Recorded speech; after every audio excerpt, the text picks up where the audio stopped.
Okay, are we ready? Jack, you ready? Okay.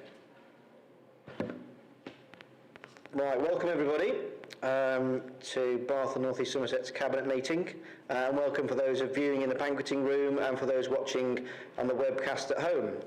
My name is Councillor Kevin Guy. I'm the leader of Bath and North East Somerset Council. I will just ask the Cabinet to introduce themselves and their relevant portfolios, please. I'll start with Councillor Samuel. I'm Richard Samuel, Cabinet Member for Resources and Economic Development and Councillor for Walcott. Thank you. Councillor Warren. Councillor Sarah Warren, Cabinet Member for Climate Emergency and Sustainable Travel and Councillor for Bath Avon North Ward. Councillor O'Meara. I'm Councillor Dina Romero and I'm a councillor for Southdown Ward, and my portfolio is Children, Young People, Communities and Culture. Thank you. Councillor Ball, please. Yeah, Councillor Tim Ball. I'm Councillor Twerton and Cabinet Member for Planning and Licensing. Councillor Wood. Councillor Wood, Councillor for Mendip Ward and Cabinet Member for Neighbourhood Services. Councillor Rigby. Councillor Amanda Rigby, Ward Member for Baswick and Cabinet Member for Transport. Councillor Bourne. Hi, I'm Alison Bourne. I'm the Ward Member for Widcombe and Lincoln and the Cabinet Member for Adult Services. And Councillor Davies. I'm Councillor Tom Davis and I'm Joint Cabinet Member for Adult Services and Council House Building and the Ward Councillor for Walcott. Thank you, everybody. I'll just remind people to switch off their mobiles or put them on silent, please. I need to make the following announcement. This Cabinet meeting is being filmed and the recording will be available on the Council's website. The images and sound recording may also be used for training purposes within the Council. Anybody speaking that does not wish to be filmed should make themselves known to the camera operator now, please. Okay, that's all right. Right, we'll move on to the emergency evacuation procedure. Jack, please. Thank you, Chair. If the continuous alarm sounds, you must evacuate the building and proceed to the assembly point. From this room, you follow the green running person signs to the exit using either the marble staircase at the end of the building nearest to Bath Abbey or the main staircase. Please do not use the lifts. The assembly point for this building is at the Orange Grove grass area opposite Bath Abbey. There is an evacuation chair for use by disabled people who so wish in the corridor outside the Council Chamber Public Gallery. Alternatively, the area at the top of the marble staircase has been designated as a safe refuge where persons needing assistance should assemble. COVID health and safety notice. There are general public health principles that everyone should follow in all aspects of daily life to help mitigate the risk of the spread of coronavirus, and these should be followed throughout your stay at the building. Maintain social distancing, clean hands regularly, avoid touching your face, and wear a face covering where necessary. Thank you, Jack. Apologies for absence. There are none. Thank you. Declarations of interest. I believe there is a dispensation. Yes, thank you, Chair. I understand there are members here who live, work or represent wards in relation to the livable neighbourhoods and active travel plan items. I'm content to issue an urgent and temporary dispensation for this meeting only so that these items may be appropriately debated and determined. Thank you, Chair. Thank you very much. Okay, item number 5, urgent business agreed by the Chair. I do have a brief statement reference city centre goals to make. So before we move on, I'd like to give an update on the issue of urban ghouls and their relevant nuisance.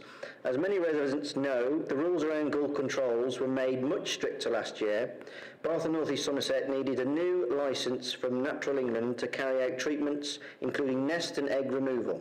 We asked residents to help us by supplying evidence to support our application. Under the new licence, the bar from intervention has been very strict. Controls may only be carried out to preserve public health or safety and as a last resort if non-lethal measures are effective.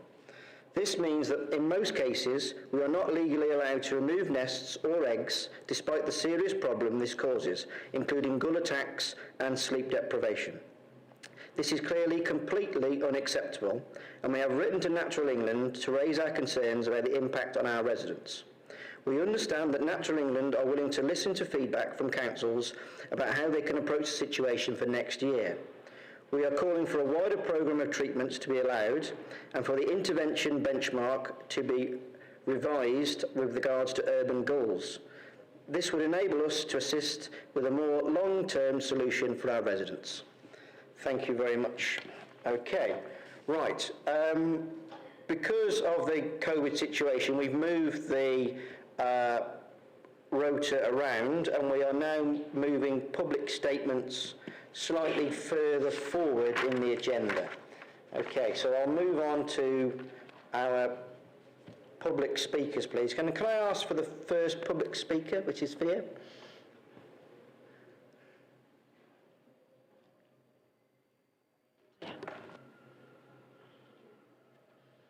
Hi there, you okay? Hello, good, well, very welcome, okay. You have 3 minutes and you can talk to us in the council about anything you want to talk about. So please fire away, Fia, on what you'd like to tell us. Hello, my name is Fia and I am 6 years old. I like to cycle to school, but I also want to cycle to swimming and the park. I can cycle to school because we go along the canal. Most roads are not safe. The cars come too close and go too fast. My little sister also wants to cycle to the park when she is older. Cars are not good for the environment. They make the air yucky. If the roads are safer, more people will cycle and walk. I want you to listen to young people because we want to protect our planet. Thank you for listening. Thank you very much, Fia, and thank you very much for coming. And we fully agree with what you say. Okay, so thank you very much. It's very grown up of you to come and speak to us at full council, at cabinet. Sorry. So thank you very much on behalf of the whole cabinet. Thank you very much. Thank you.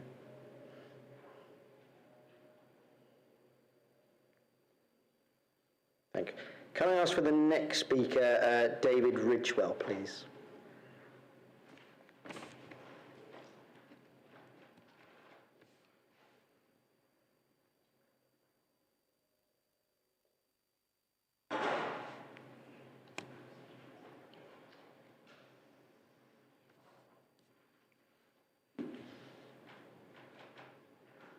And yeah.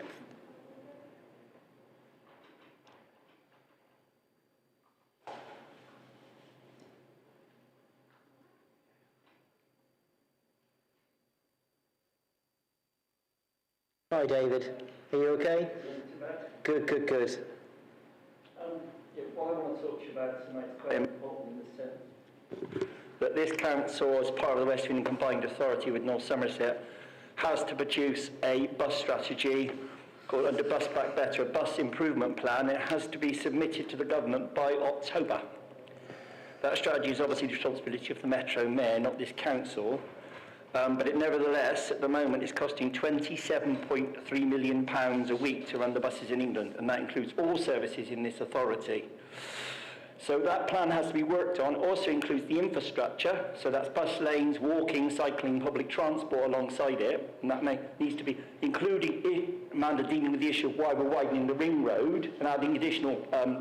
That's a real serious issue. South Gloucestershire's widening the ring road and not putting in bus priority measures. That is a WECA issue, and the Mayor. But without that plan, we will not have the funding for the bus services, because First makes no profit at the moment, nor does Stagecoach, although some of the new tenders have been taken over. It was disappointing to see we've lost the part of the buses to the Chew Valley, because North Somerset's not funding. And from next the end of school term, we'll have no Bristol Bath services via Bit and Kelston and the villages. That 37 comes off completely. There wasn't enough money in WECA to fund it. So I'm extremely worried about this bus issue, and if we don't get a proper scheme together, including working with Mendip and the issues to Frome and into West Wiltshire, we will absolutely be in a difficult situation for public transport this time next year. The plan has to be live with governments to bid for the £3 billion by April next year, and it has to be a plan that's signed off by the Mayor, has to have public consultation, and WEC is not trying to do that, so they have to do that. Not at Baines level, at WECR level. And it has to obviously be agreed with North Somerset, because for this, they're coming in as part of it. So the only other bit of policy, and also that includes things like making sure we've got information centres within Bath bus station, the toilets get reopened for disabled travellers and all passengers, and these issues need to be in the bus strategy. We may also need to look at the toilets at coach station. The other issue, very importantly, is the Great Britain's Railway document, the other command paper, and these are command, which means they absolutely have to be done. They're not negotiable with the Secretary of State. Great Britain's Railways also put devolution powers to run the railways locally. I'd rather see them run in Bristol, for the area, that's the office is, with the Western Gateway Sub-Regional Transport Board, than I would from London, from some new body that the government sets up. So that is an issue again for the Mayor and yourselves through the board on Friday to discuss what are we going to do about putting a proper rail division together to make sure we can carry through those programmes locally and deliver Metro West and the services on the ground. And of course, the whole bus thing fits in with livable neighbourhoods, walking and cycling and gear change, because the Secretary of State is looking at all that as a joined-up plan. But again, it has to be done at the WECR level. Brilliant. Thank you, David. I'll make the point of raising those points with the WECR Mayor. Could I ask a question? Yes, Sarah. Thanks for coming, David. I just wondered how you think, whether the bus strategy can improve the situation for rural transport. I was at the meeting this morning, the WECR Scrutiny Commission. The biggest gap in it is the lack of rural bus services. We've got WECR's 100 villages and 25 market towns, if you include North Somerset joining in the future. It's not Bristol and Bath. The rural elements of it are the things I'm most worried about. And really that was the point we made at Scrutiny of the Commission, and that's the point that Dan Norris has got to pick up on Friday. Thank you, that's really helpful. Yeah, it's very helpful. Thank you, David. Appreciate that. But anyone else got any more factual questions, Flo? No. Thank you very much for your time. Thank you. Yeah. See you Friday. Yeah. We ask for Susan Charles, please, next speaker.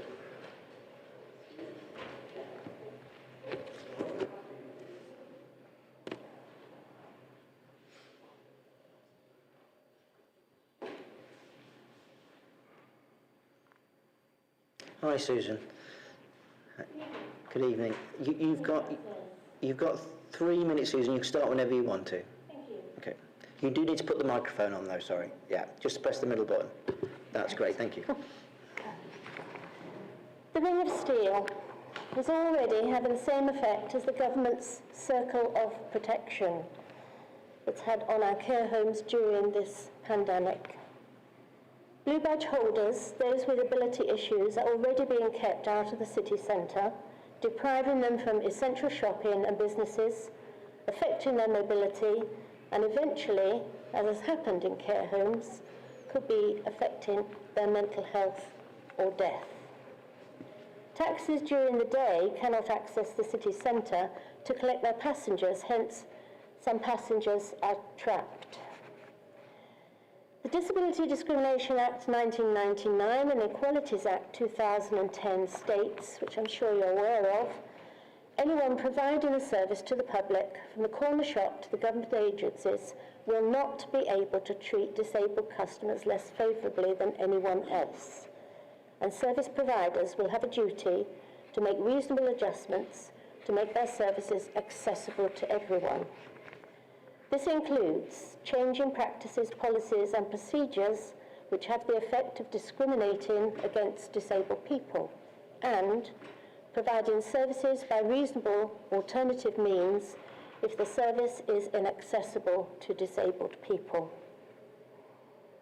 To obtain a blue badge, your GP has to confirm that there is difficulty in walking 50 metres.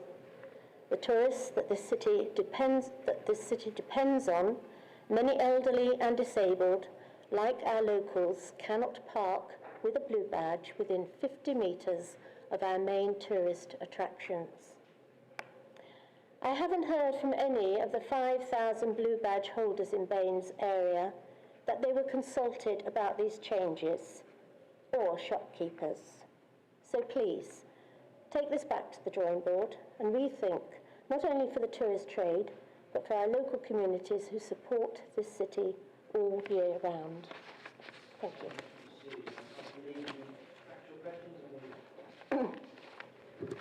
Thank you very much, and thank you very much indeed for coming, Susan. My factual question is, are you aware that the reason that the so-called Ring of Steel, but we call it City Centre Security System, isn't on the agenda tonight is because we've done precisely as you've asked. We're having a relook to see what we can do in order to mitigate for disabled access. Yes, I understand that.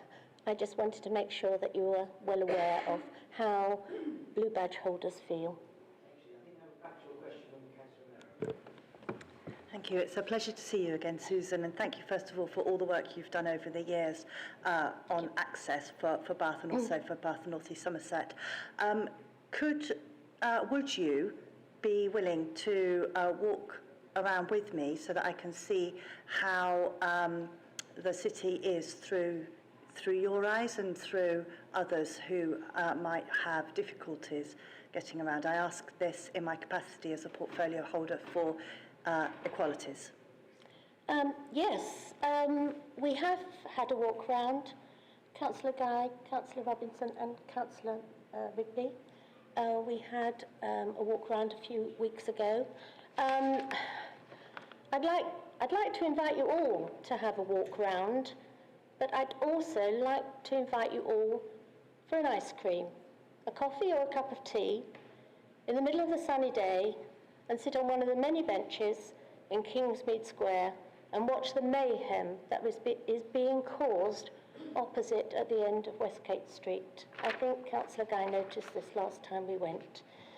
There's a long metal barrier, not metal as in other areas of the city, but of cycle racks, cycles, motorbikes, scooters, delivery vans after 10 a.m, taxis waiting for a fare, street bollards, street furniture, A-boards, orange cones, all at the main entrance of Westgate Street, which is a main thoroughfare from our city's main attractions to car parks, coach park and bus stops.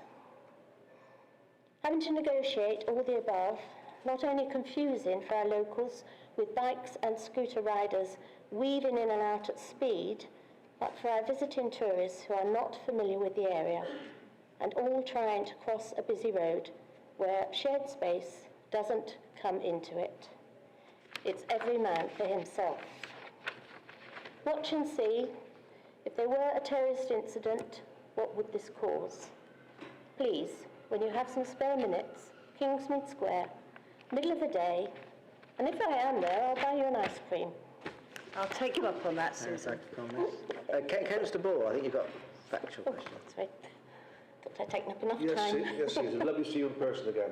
Thank you. Susan, as I found out several years ago that I couldn't walk properly, do you believe there are enough seated areas for disabled people in the centre? There's a lot of seating areas in Kingsmead Square. It's a jumble. And a lot of them low seating, so people who are partially sighted hit their shins, go straight over, no backs. No, I stopped to have an ice cream before I came here, because I was early, and all I could find was one bench by Pulteney Weir. There didn't seem to be anywhere else around there to sit down and have an ice cream. So, no, I feel your answer is no, there isn't. Okay. Would be nice to have. Thanks for the question, Councillor Ball. And thank you for your time, Susan. Really appreciate that, and I look forward to the ice cream. Thank you very much. Thank you, everybody. Thank you.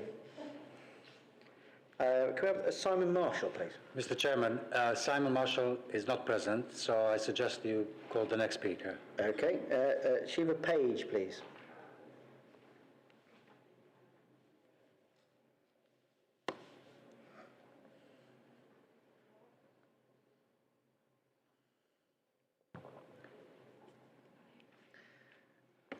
Hi Shiva, welcome. Welcome, thank you everyone for your time. I think I'm going to say quite a few things that the person previously has said. I'm sorry, obviously I didn't know what she was going to say. No problem, you've got 3 minutes. Okay, yeah. What happens if I go over 3 minutes? I will let you know, okay. and then yeah. I should be okay, I think. So I know these issues have been brought up before, but I'm still unclear about what actions are being implemented to mitigate against issues of access and equality Westgate Street is not accessible to blue badge holders. Alfresco dining is creating new barriers at a time when people have shielded for over a year may want to access the centre. Blue badge parking is either not available or far further away than the prescribed distance that you have to walk for a blue badge. Schemes that rely on charging burden the poorest. We have several areas in the top 20 most deprived in the UK. What active travel provision is funded for them? The consultations I found to be biased. The reports are complicated, not easily accessible to sensory deprived people, those with learning difficulties, or those without online access. Transparency is not having to read through 20 or more reports, graphs, and maps. This info should be made simpler and proactively sent out in alternative formats so that all residents are fully informed. Cycling and walking should obviously be encouraged, but not at the expense of those who cannot cycle or walk, especially when we have plenty of existing cycling infrastructure. I'm unsure why the Upper Bristol Road cycle lanes are needed when the towpath regeneration is imminent. Congestion on the Upper Bristol Road would cause huge issues for hospital access. The concerns that I've sent many times are mostly answered with cutting and pasting parts of the reports that I'm raising issues around, which isn't addressing my concerns. Being told by accessibility staff that I need to put in a freedom of information request for basic information is not accountable. Being blocked because I ask uncomfortable questions is not transparent or democratic. Listening is just the beginning. Adapting schemes to actively address the concerns is necessary. Listening and then not acting on what is being said is meaningless. The debate has become quite toxic, I think. The idea that cycling is the solution to everything and that all driving is bad hasn't been challenged. Shops need deliveries, tradespeople need vans. For some disabled people, their car is their independence. There are many other ways of tackling climate change. What percentage of active travel funding has been or will be spent on adapted access to cycling? Why are only 2 groups out of the 15 or more in the Active Travel Accessibility Forum advocating for access and equality? Which type of cyclists are being prioritised? Different cycling needs have to be honestly addressed. It has been widely reported the issues that existing LTNs have created for those living outside. Schools and homes on red routes, disability access and emergency vehicle delays. Are these issues being considered? LTNs with red routes within them will exacerbate congestion. Public transport options are stuck in traffic, will not help people to not use their cars. If car use isn't reduced before closing roads, then more congestion will inevitably follow. Have I run out of time? You've just run out of time, yeah. Oh, can I just get my last sentence? You can get your last sentence, not a problem, yeah. Blue badge drop-off spaces inside bike lanes or crossing bike lanes to board the bus are dangerous. Thank you very much. I think we have one factual question from Councillor Ball. This may sound a strange question, what you just said. You mentioned about accessibility of reports and the format of reports. What formats are you aware of reports are made in, and do you think we should do anything different? Well, every time can I put some history, slight history here? The first time I became concerned about a lot of the clean air schemes, we all want clean air. I've lived in this city for nearly 50 years. I've seen it, change over decades. The first issue I had was I was at that time living on £10 a day, and I was in the zone. And I was told that I would pay £9 to come home, leaving me with £1 a day. I was mentally ill at the time, I was unwell, I was on benefits. So, sorry, what was your question again? So, I was basically pointed back to the business case for the CAS, which I think has 24 different reports, all of which are numerous pages of graphs. I have 2 degrees. I can understand quite a lot. When I was unwell, I couldn't understand it. I couldn't work my way through it. I asked sensible, reasonable questions, and every single time I've been painted to be difficult, a troublemaker. As far as I know, no mitigations have happened for people who are living on job seekers allowance, which is £74 a week. If they live within the zone, if they live without the zone, if they want to visit their mum who lives the other side of Bath, and they happen to have a van. I have a van, by the way. So I don't believe anything has been mitigated for that still. And I asked that first in 2018. Thanks, Shiva. We can ask one of the cabinet members to chat to you after one, at some point. I'd love to come and be involved because I've got experience of working inclusively in the city. Brilliant. No, we really appreciate that. Thank you. Take care. Thank you very much. Could we ask the next speaker, Martin Rixoni, please?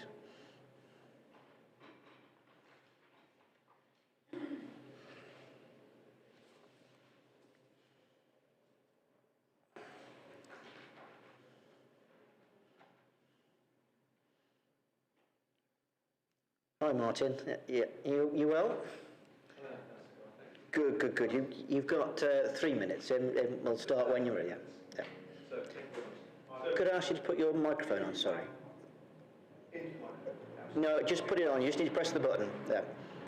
There you are. You're operational. Thank you. Okay, so the general theme I'm concerned about here is misplaced priorities. But I'm concentrating on my concerns today with recycling and refuse collections. But I come at this with the administration's history of what, in my view, is poor decision and untimely decision-making and more recent U-turns. I remind you of the debacle of the 5G masts and us being ridiculed in the national press, with tinfoil hats being on general issue. The Cleveland Bridge fiasco, which so could have been worked on over the last year when traffic was low, but now with yet another delay due to one person being tested for COVID.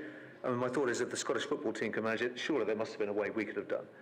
This is not to mention the sideways and most recent saga of the lack of planning in respect of the required diversion. To be scrabbling around with no diversion in place at this stage just beggars belief. There's been ample time to get it sorted or indeed discuss and agree it with national government if there was local opposition. It is a major trunk road. I could divert to the sorry saga of Frisbee Golf or the rather sad saga of Tuffer Field, but thankfully these have now also both been U-turned on. The LTNs are being spoken about by others, and all I might add here is that if you're going to close a road to traffic without consultation to encourage cycling, probably the last one in the city you could choose is North Road. I do hear they're thinking about Western Lane as well. It really does make you more than wonder. But nonetheless, Councillor Guy, I am grateful to you. You've imported your expertise from up north as Labour councillor, and you have brought some common sense to the situation here. But I am concerned about your agenda going forward, whether it's from that shifting political allegiances or perhaps your desire to stand as an MP. Who knows? Anyway, to the task in hand, which is rubbish and recycling. We were the last city and unitary authority in the country to open up a tip, with a resultant increase in fly tipping, followed by the ridiculous suggestion of a tip tax to get rid of household DIY waste, with incorrectly sourced statistics to back up that decision. Thankfully now it's self-binned, and thank you for that. The lack of alternatives or meaningful consultation to closing Midland Road, I think, is an ongoing problem. It is now fairly easy to get in there on the booking system, but I'm yet to be convinced by that. On a number of occasions I've been the only car in there, and previously there was often a queue no matter what the time, and I do ask myself where the missing carloads are going. I'm very concerned as well about the lack of penalising those increased fly tippers. I think it's 36 in the last 12 months, or is it none? I'm not quite sure. Seemingly down to COVID restrictions on anyone going out to gather evidence. I mean, really, I find that difficult. The increase in failure to execute roadside collections are also a difficulty, citing lack of drivers. I recognise this is a national problem, but I do note that no neighbouring authorities are advertising, and we've only just started advertising, which I find difficult. So either they don't have such a problem, or they've got their act together better. I do note you're offering rather less good terms, which is likely to be a factor.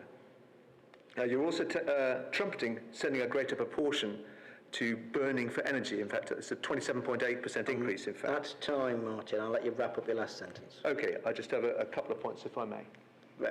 One last sentence, Martin. Thank you. So just in summary, I'd ask you to live up to your much trumpeted green agenda and to prosecute the increased fly tippers, and just to give us some viable alternatives to the Midland Road. Thank you very much indeed. Thank you, Martin. I have any factual questions? Councillor Wood. Yeah, I was wondering if you were aware... hi, Martin. I was wondering if you were aware that fly tipping tonnages are at a historic low now compared to the high under the previous Tory administration. And... Okay, I think if I'm having a look at the stats, and we've had a bit of a debate before about how stats are used, I think the number of people being done for fly tipping is undoubtedly down, but that's presumably down to your people not going out to catch them. So the tonnage of fly tipping is down on the historic high that we had under the last Conservative Council. And you're also aware that the last year has been a historic high, the highest ever recycling rate for Bath and North East Somerset. So were you aware of those two facts? They're in the paperwork for this meeting, so I thought you might have seen them. Yes, I'm aware of the way you're presenting those facts, but I would challenge the way sometimes they're being presented. Just like last time you said, am I aware that the amount recycled from the roadside had gone up? Well, obviously it had gone up because we were not having the tip open. So my suspicion is there are some generalised facts here. We were 18th under the last Tory administration in the country. Now we're, certainly the last available figures, we're 34th. And I think with that increase in fly tipping, we're unlikely to get back up that. And I wish you luck and I wish to support you, don't get me wrong. But I just think there's some issues there. So are you aware of the difference between presentation of waste at the curbside and overall recycling rate, where the overall recycling rate is the difference between the totality of cycling done within the council and the totality of waste which is not recycled, which well, is I am aware of that historic difference, high. and I would then point you towards the increase in stuff sent for burning for waste, which I think has gone up by 27.8% just now, which is not really something to crow about. If we're increasing the collections from the roadside, we should be doing better to separate that waste and not sending it for burning, in my view. Are you aware of the hierarchy of waste, which says the worst thing you can do to waste is to send it to landfill? The better thing you can do to waste is to turn it into energy to heat people's homes. I'm aware that previous Conservative councillors have said that we should be sending it to landfill, which is incredibly damaging to the environment. Are you aware that us reducing the waste going to landfill, increasing the waste which is going to power homes, and increasing the waste of recycling, were you aware of those figures and those differences? Well, I'm aware of the differences, and certainly not aware of a Conservative priority to send to landfill. I think that's playing a little bit of politics with it, to be blunt. But the concept of the increased amount going to burning for waste, I accept that there's more efficient ways of doing that, but that's not as good as separating it for the individual bits of recycling, which is what should be done. And if we've gone from 18th down to 34th, the figures aren't being produced for this year, so I'll be intrigued to see those when they come out for this last year. And I do wish you luck, and this is something we should be doing jointly. This should not be so much a political issue, but we need to sort of combine our forces where we can here and do the best we can. So, and I'm here to just encourage that as best I can. And just the final question, so in terms of fly tipping is very, very straightforward. There is a certain tonnage of fly tipping which is collected by the council in any given year. And that fly tipping has gone down every single year since the Liberal Democrats took charge of this council. How else can that be interpreted factually? Well, I would maybe point you to the facts, and I would like to come back to that another time, because my understanding is that the amount of people sent out to deal with fly tipping is actually reduced with COVID restrictions being cited. So therefore, it's little wonder that you're discovering the amounts that are out there. Certainly, the reports that you see in the paper and hear about locally or next door, in my view, have increased. And of course, the difficulty is if it's on private land, in many ways, it's the owner's responsibility, which is dreadful. I mean, just the concept of trying to charge for people to take their stuff to the tip, or the concept of not having a tip around at all, is very easily translatable into people tipping it locally. I saw it down in the Bridgewater area myself. It's just a no-brainer. But hey-ho, we've moved on from that tip tax at least, which is a good start. Thank you, Councillor Wood, for your factual questions, and I'm glad, Martin, you don't want to bring politics into the business. Councillor Samuel, please.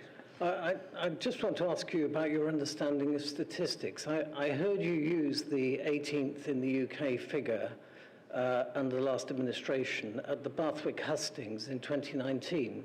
And if you recall, I challenged you on those figures because they were wholly inaccurate. Well, they're taken from a national website, Councillor Samuel. Do you recall me challenging you on those figures? And you seem to have a Trumpian view of facts. And we've heard a lot of this tonight. Okay, well, I checked on them this evening from a national website, nothing to do with anything I've made up. And I merely quote them from that national website. And I'll very happily send you a copy of that tomorrow when I get hold of it. As I say, the figures for the latest year are not yet produced, and I'll be very interested to see them when they come out. Brilliant. Thank you, Martin. I'm glad you're not referring to figures that you've made up. Councillor Paul. Yes, Martin, it's lovely to see you can play politics here tonight. As always good to see you. You've got a few points to make, and we understand that. You're surely aware statistics can be manipulated by the person whose hands they're in. Absolutely. Right. And are you also aware that you mentioned the Liberal Democrat trumping environmental policies? Majority of the environmental policies are coming through refresh the local plan at the moment. I'm sorry, I missed the last sentence. The majority of the Liberal Democrat priorities on environmental issues and biodiversity are coming through the refresh of a local plan. I'm sure you're aware of that. The joint party effort, to actually by all councillors in Bath and North East Somerset Council. Are you aware of that?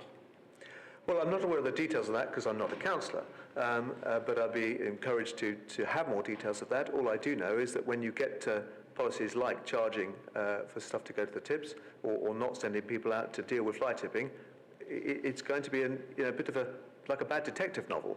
We know what's going to happen, and I just think you need to live up to your own green agenda in that respect.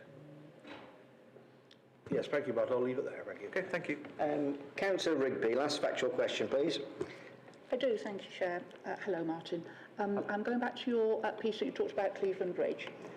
Are you aware that the contractors have worked incredibly hard now to make sure that they get back to their original date of 28th of June for closure? And would you join with me in thanking them for their work on that? And in terms of planning, which was the other thing that you brought up, we absolutely did pre-plan. Are you aware that we were let down in April of this year on the routes that we thought we were going to be able to use? So we also owe great thanks to South Gloucestershire for helping us. Yes, I am aware, due to your written reply, as to the being let down by Wiltshire Council, seemingly. But it just seems to me that there's been plenty of time to get this in place and have assurances from Wiltshire, which is a neighbouring council. And if you couldn't have got those assurances, that you could have brought the national... And I recognise it's difficult with a Liberal Democrat MP and a Liberal Democrat council to perhaps sometimes deal with central government that is not Liberal Democrat. I accept there are challenges there. But I think, to not have that in place, and I don't know the nuances of quite why Wiltshire have said they can't do it, but it seems to me to get government on side, to pressurise them to do it, especially if the A350 is one of the, seemingly the major alternatives for that route to go, it seems strange that they should deny use for that as a diversion. So I would hope that you could prevail with that. It seems to me that you have a common sense approach to it, but with potentially the lack of planning, you've ended up with this situation. So my question was, would you join with me in thanking the contractors for getting back on track and the officers finding an alternative route at this late stage? No, absolutely, and I hope that works, and well done them. And indeed, for all the recycling people that I deal with and encounter, I would absolutely thank them for their very, very much their hard work. Factual question from Councillor Warren, please. I think you mentioned that we would be... I think you spoke of closing North Road without consultation. I just wondered if you're aware in the papers for this meeting that we're not proposing to close North Road, and that is as a result of consultation. Yes, and I would just point back to the fact that if we'd had some consultation beforehand, then that would have saved an awful lot of the difficulties here. And I think that's one of the difficulties here of having poor consultation beforehand. Or no consultation. And as far as I'm aware with North Road, there was zero consultation before the event. There might have been during, and a lot of feedback from Kentwood School and so on and so forth, and therefore I understand this has now been changed. But I'm just thinking, the general concept of trying to have a cycling route and taking traffic away from such a street road as North Road, and I understand there's proposals to do that in Weston as well. So just to clarify, you want consultation before we consult? No, that was going to be pushed forward as a trial, as I understand it, and then have the consultation after the trial, and that is allowed under the schemes, as I understand it, but wasn't very clever in my view. The very last factual question. Very last factual question. So just supplementary. So obviously we established earlier that our recycling rate in Bath and North East Somerset is higher than it's ever been. And for context, that's about a lot of hard work that's been put in by residents to recycle more, and a lot of extra pressure on our crews to collect a lot of additional recycling. My factual question is, will you join me in stopping talking down our area and starting thanking our residents and our crews? Well, I'm not so much talking down our area. I understand that people are recycling more at the roadside, and that is good. If we're sending more for burning, that is potentially a challenge. I await to see the figures for the overall recycling of this either financial year or last calendar year with interest.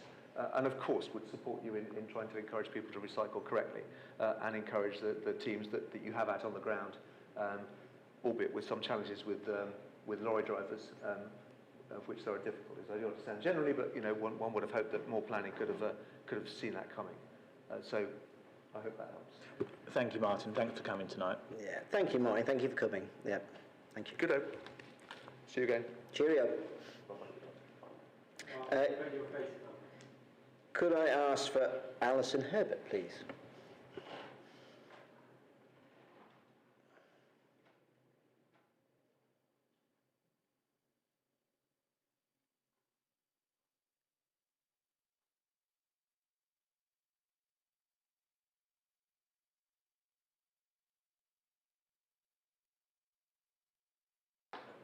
Hi, Alison, and welcome. It's been ages since I've seen you. Yeah, we had a... Yeah. Excellent. You know the rules. You have 3 minutes. We'll start when you're ready. Okay. Thank you very much. Bath Christmas Market is a long-standing and significant feature on Bath's calendar. It attracts large numbers of visitors, particularly at weekends. This year, when businesses have taken out huge loans just to survive, and although it has changed hands with the closure of Visit Bath, we have never needed it more, and it is a brand of rare quality which the city cannot afford to lose. I've got a few stats from mobile phone use in 2019 which show that the month of December is when we welcome more visitors to the city from beyond a 15-mile radius than any other month. In December 2019, it was a 60-40 split between local visitors and people from further afield. And if you compare that with October, it would have been a 70-30 split. So that shows how the balance shifts. And at the same time, the footfall in December is about twice November's, which means that the Christmas period and the Christmas market is our shop window opportunity for the city. People come to the market, which is professionally and widely promoted, fall in love, and come back again. So why do we have a Christmas market and who benefits? So now I've got some more stats for you from Visa this time.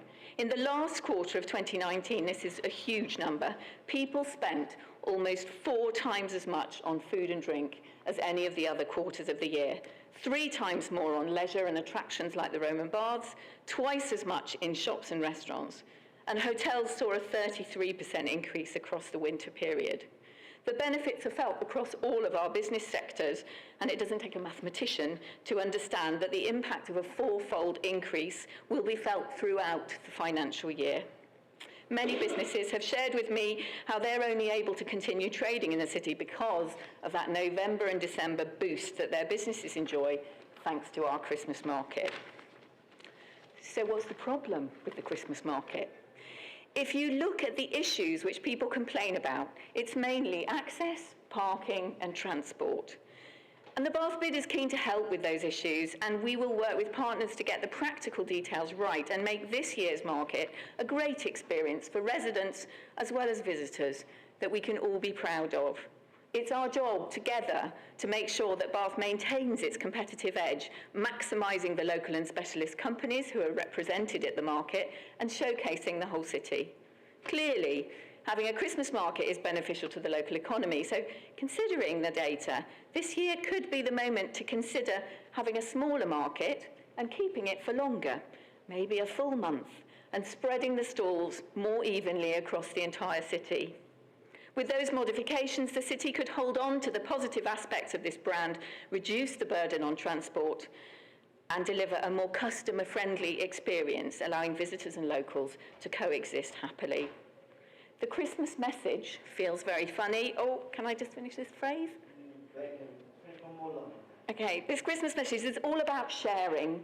So can we share the city with our visitors this Christmas? Thank you very much, Alison. A factual question, I think, from Councillor Romero. Sorry. Hello, Alison. Hello again. So my question to you is, have you shared your suggestion with the Christmas market team? About extending it, no, actually. The suggestion was a result of a bid board conversation that happened over the last couple of days, and it was something that they wanted me to introduce into this speech, as it were. In which case, then, would you mind if I forward on your statement to the team and ask for their comments, and then I'll come back to you on that particular point? Yeah, not at all. I'd be very happy. And in the meantime, I'd also like to say thank you very much for all the work that the bid, and obviously under your leadership, has all the work that you've done over and during the course of the pandemic, and all the work that you've done particularly in making sure that our streets have remained as clean and accessible as they possibly could. Thank you. It's nice to be thanked. Thank you, Alison. Okay, I'll thank you again. Oh, I believe, do you want to... Yeah, factual question from Councillor Wood, please. Hi there. I was just wondering if you were suggesting starting it earlier, finishing it later, or both? Well, it depends on who you want to benefit. So my feedback from the Welcome Ambassadors that we run is that people turn up after the market's closed and say, oh, we came for the Christmas market, where is it? So in terms of the visitor experience, they kind of think it's a bit weird to have a Christmas market that finishes so long before Christmas. From the business's perspective, we need to beat the internet, and people do their Christmas shopping earlier and earlier. So actually, and if you look at the kind of footfall and the spend figures, the first weekend is the busiest one. So if you brought it forward, whether that would dilute the kind of mass frenzy of the first weekend that I know people are not going to find comfortable this year, maybe, you know, so I think a balance of both. I think there are probably positive and negatives, and I'm sure there are reasons why your regulations would suggest, you know, what would be the best route. I think there would be benefits from both or either. Thank you. That's a useful insight. Thank you. Okay. Thank you, Alison, and I'll take that insight away before making any decisions. Thank you very much. Thank you. Thank you. Can we have the next speaker, please? It's Catherine Davis, please.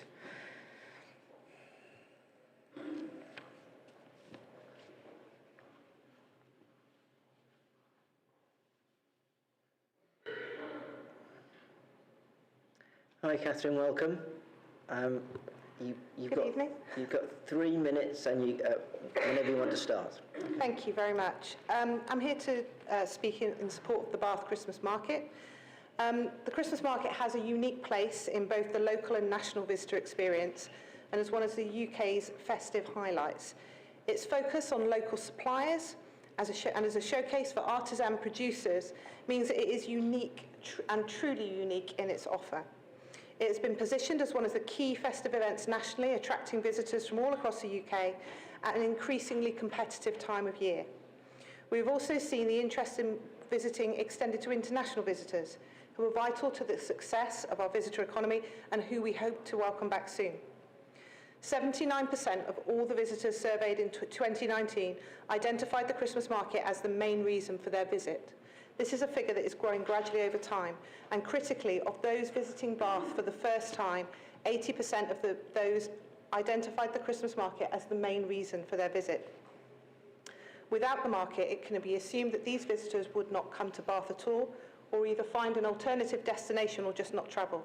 This would be a significant loss to the local economy.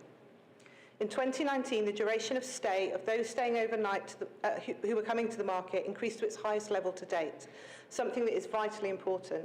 And while weekends remain the most popular, there is a significant proportion of overnight visitors staying midweek, giving an important boost to those that time of year which would traditionally be seen as off-peak.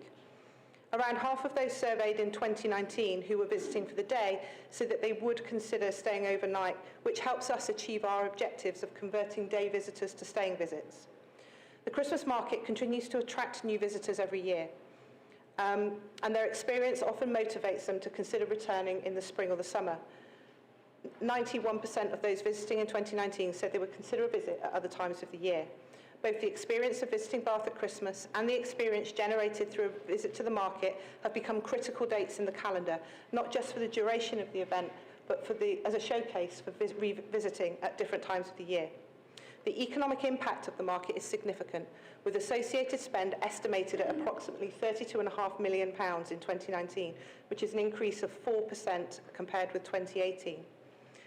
At a time when our tourism and hospitality industry is fighting to recover from the biggest crisis it has ever faced, the opportunity to visit and experience a well-managed event will enable people to invest in the local economy, whether shopping, dining, staying or travelling, as well as a positive impact within the vast supplier network that benefit.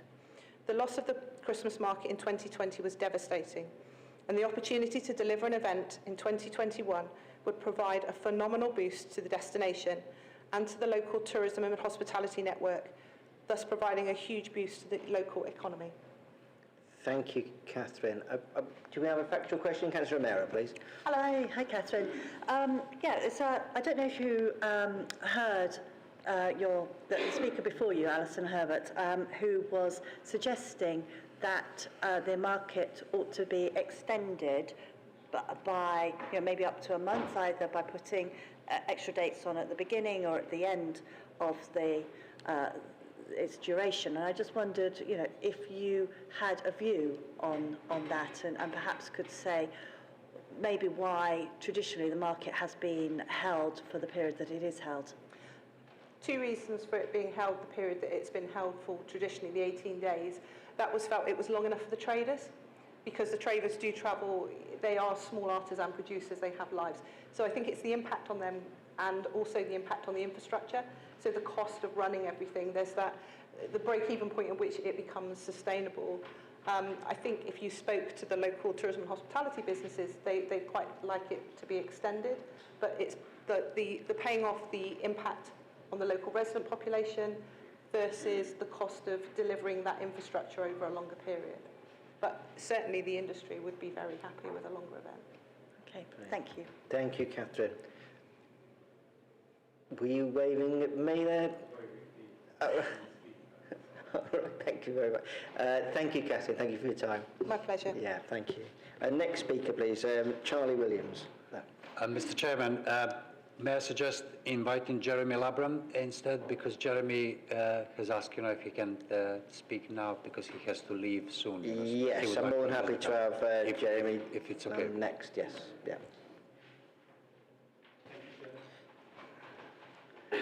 Welcome, Jeremy. You've got 3 minutes and we'll start whenever you're ready. You just have to turn the microphone on. Thank you. Thank you, Chair, and thank you for Jack. As Chair of the Camden Residents Association, despite missing out on phase 1 of the Livable Neighbourhood programme, we are highly supportive of the strategy. Unfortunately, it has often been characterised as a local traffic displacement exercise rather than as a much bigger lever to pull for modal shift away from fossil fuel transport to minimise the environmental and climate threats we all face. Therefore, LN Phase 1 must succeed for the sake of us all in the longer term, and we will continue to offer our wholehearted support and help if required. For Camden, it remains a rather long, hard story of dashed hopes and frustration, starting with our well-researched and constructive report written in 2017, leading to the offer of a bus gate, but probably falling at the wrong point in the electoral cycle. The choice of a CAS Class C, which has achieved a lot less than a Class D for neighbourhood streets such as those in North East Bath, and now, unfortunately, not being included in Phase 1 of LN.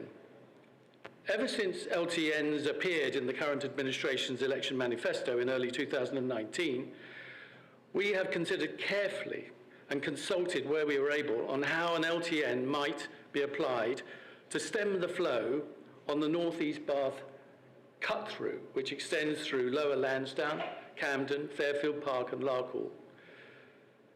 This looked as though it would need the imposition of some sort of modal filter to allow local buses and active travellers through, but not most motor vehicles.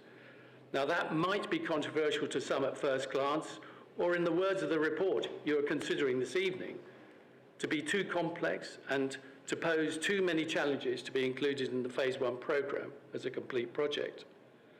However, what might not be understood by everyone in the community is that our community, living close to such a filter, those in Camden were quite prepared to accept the continual inconvenience of being subject to the same restrictions it would impose on others, as well as lead the community support. We also recognise that any livable neighbourhood schemes would be subject to the safeguards within experimental traffic orders and therefore might not endure. Now, our very long-standing need to make our neighbourhood safer and healthier for residents and active travellers into the city, to the local schools and nurseries, and to other much-used amenities still remains. We are extremely keen to get into the Livable Neighbourhood programme as soon as possible, and so, for our education, can we please see the detail of the assessment of the Walcott bid to understand what the project team's misgivings were over complexity and challenge? That is time, I'm afraid, Jeremy. Yep, But I'll let you one finish sentence. your sentence, yeah. Yep. Well, the final sentence should be, finally, may we offer Godspeed for those areas fortunate enough to be included in phase 1 and for an early start to phase 2. Thank you, Jeremy. Thank you for your kind words. Has anyone got any factual questions? Councillor Samuel? Hello, Jeremy.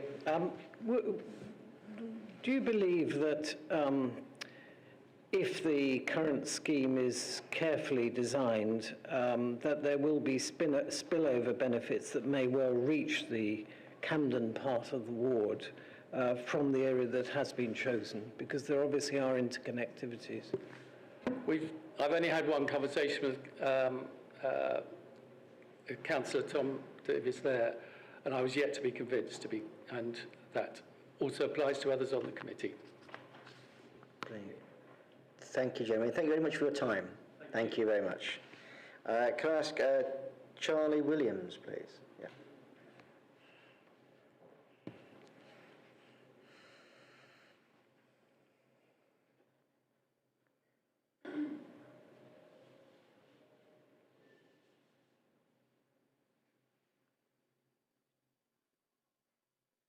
Hi, Charlie, and welcome. Yeah, you've got 3 minutes, and whenever you start, we'll start the time. You just need to put the microphone on, please. When the ban on smoking, sorry, I can take this off, can I? When the ban on smoking in restaurants and pubs was first proposed, some people were outraged. And yet, would we take it back now? Of course not. Can you imagine that repeal even being considered? It would rightly be seen as an attempt to reduce quality of life for everyone, so that a few people can indulge in a habit with negative health consequences for the rest of us. How is this relevant today? Well, this council recently had the opportunity to implement a trial of a scheme which would have encouraged active travel. Did it happen? No. Why not? Well, predictably, some people were outraged. People mischaracterizing or misunderstanding the scope and details of the proposal, perhaps willfully. And the council took comments on whether or not the North Road scheme should be trialed in order to see what its actual effects would be. Now, you'd think at this point, given, as you know, that the council elected not to implement this trial scheme, that those comments would have been, on balance, negative, yet they weren't. To be specific, more were in favor of every single proposal than against it. 2 had outright majorities. But this council let a minority of negative comments scare them off implementing a trial of a scheme which would have helped address our climate crisis, a trial which would improve active travel in Bath, a trial which could improve safety for Bath residents. This is not how change happens. This is not how great leaders act. Carry on, Charlie. We know what the right thing to do here is. Waltham Forest saw similar levels of worry before they implemented an LTN. Unlike this council, they went ahead and trialed their scheme. 1 year later, 98% of residents were in favor of keeping it. It turns out people's minds change once they can actually see the effects. And so I ask this council, once again, be consistent, remember the climate crisis, and please do the right thing.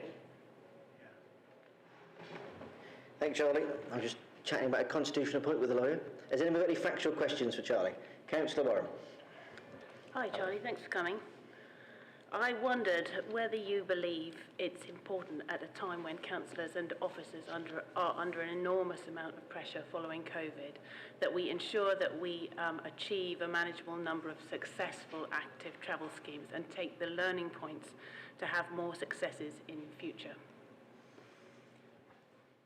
I mean, I think success is sort of unarguably important. I don't know exactly I don't know all the ins and outs of what you're referring to. I'm saying that workload is very high between officers and councillors. Yeah, of course. And it's important that we implement some active travel schemes successfully rather than take on perhaps more and have less success. Absolutely. Would you agree that would be important? Yeah. I'm not clear on what's holding back. What would make it impossible? Is that if you take 3 schemes as opposed to 2 schemes, that's more work. And I'm wondering whether you feel it would be important that we took on a smaller amount of work and put it through successfully rather than take on more and then not do it well enough to have success. Yeah, if the judgment is that it would be definitely unsuccessful, then obviously that's not the right way forward. I am in favor of ambition, though, and not scaling back. And do you believe that the proposals that we are putting in on Upper Bristol Road and Beckford Road will constitute the best on-road cycle provision in Bath and North East Somerset when complete? I'm not in a position to say the best, but I'm glad that they're being put forward. So would you agree that, in your opinion, would you say, this is factual, but Sure. I mean, does that not constitute leadership?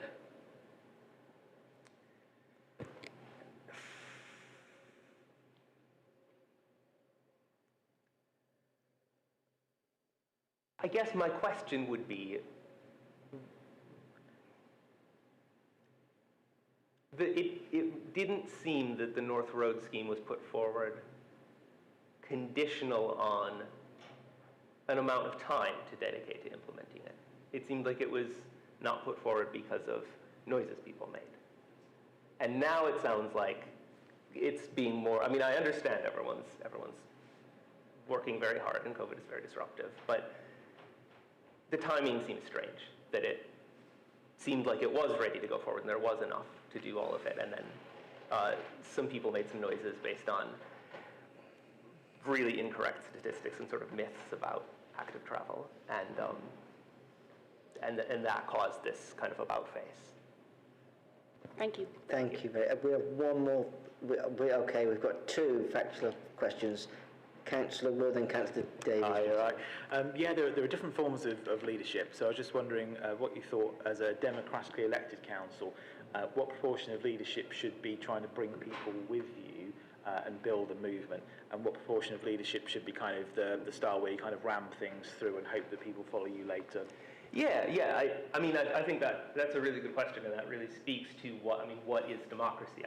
I think democracy isn't at every turn saying, is this okay, is this okay, is this okay? Democracy is people choosing you to research, to decide what the thing is to do, and then to do it. And that doesn't mean that you never ask, in between elections. I think there are things that could be seen as ramming things through, but a trial, that's not ramming anything through. That's saying we, the democratically elected council, have decided that this thing should be tried. After we try it, let us know what you think. Thank you. Councillor Davies, factual question, please. Charlie, recognising, as you do in the speech you gave, the importance of this corridor from the city up to Claverton down, and the importance of getting it right, do you welcome the proposed citizens and jury or wider engagement process that the report this evening proposes on active travel to make sure that we identify the right route from the city up to Claverton down? What's it going to add,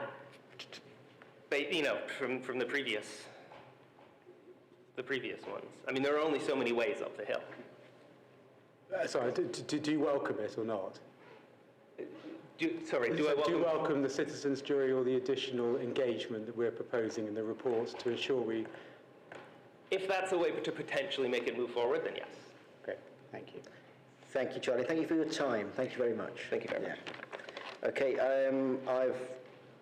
had the Chief Executive and legal advice. We've reached our hour limit for public speakers, but I can ask if you as the Cabinet want to extend that period and allow 1, 2, 3, 4 members still to speak. But if you are going to agree to that, what I would say is that there'll be no factual questions, and we will just, well, because they're here, we'll ask them to come and speak. Is everybody in agreement with that? Can I have a show of hands, please?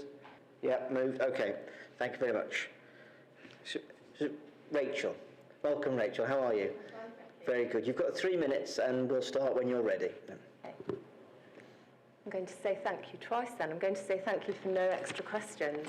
I had an exam cancelled. I would like to say thank you. It was my first point. Residents in Lower Lansdowne area are very grateful to highways officers who've recognised that the Kingsmead area and Lower Lansdowne need to be looked at in a joined-up way with regards to livable neighbourhood planning. We're grateful to be considered for traffic improvements to help calm speeding, reduce rat running volumes through these residential roads, to tackle width and weight restriction violations, and make walking on our streets safer and healthier for school children and residents of all ages. Some time ago, a group of local walkers in our area started a petition for safer streets across the Lansdowne ward, and we've now got over 600 signatures supporting traffic calming to help what are very narrow streets safer to use as pedestrians, to make all roads in Lansdowne 20 miles per hour, and for this to be enforceable. We also formed a community speed watch group to take affirmative action and help get the message out there to the motorists who simply just don't care about pedestrian safety. We've observed a lot of needless local school run traffic and noticed how difficult it is for parents who do try to do the right thing and walk with their children to school. How difficult it is to navigate very busy streets, both residential and main roads. We see how tricky it is at the junction at the Marlborough Tavern. We see how tricky it is for the Lollipop Man at St Andrew's School, the junction at St Stephen's Church, and trying to cross over the road at the High Common on Cavendish Road. We hear from residents when they're out walking of near misses, of pets and wildlife that are being killed on our roads. These are never reported as near misses, so don't show up in your data. Livable neighbourhood measures, therefore, are very much needed in our area. Your plans are going to have objectors. We very much believe that no traffic should displace from one residential road to another, but most of the objections we fear will come from those who don't want inconvenience. Heidi Alexander, the Deputy Mayor of Transport for London, recently spoke at the National Walking Summit. She said that councils should not plan schemes in ward silos. They should do joined-up thinking, so tick. But she also advocated clarity in consultation, to be clear what constitutes valid objections, and to offer mitigation, not just binary choices. Otherwise, consultation can become toxic, and it allows for those who don't want any change to have the strongest voice. It gives them the power to stop improvements which could really transform the safety and well-being in our neighbourhoods. I think that her words of advice are wise. For too long, motorists have dominated our streets, which, looking to the future, should now be politely and safely shared. Thank you very much, Rachel. I totally agree. Sometimes there's a very loud minority that prevent progress. So thank you very much. Okay. Next speaker, please. Linda Lloyd. Yep.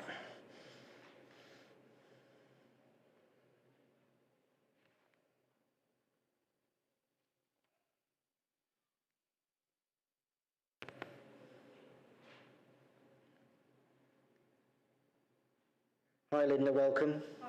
Yeah.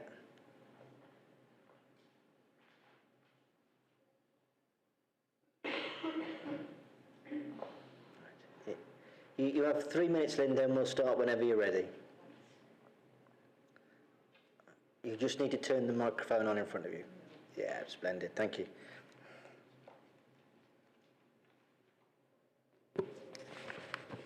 Good evening. During the pandemic, we've heard the term bubbles a lot in relation to how we mix with others.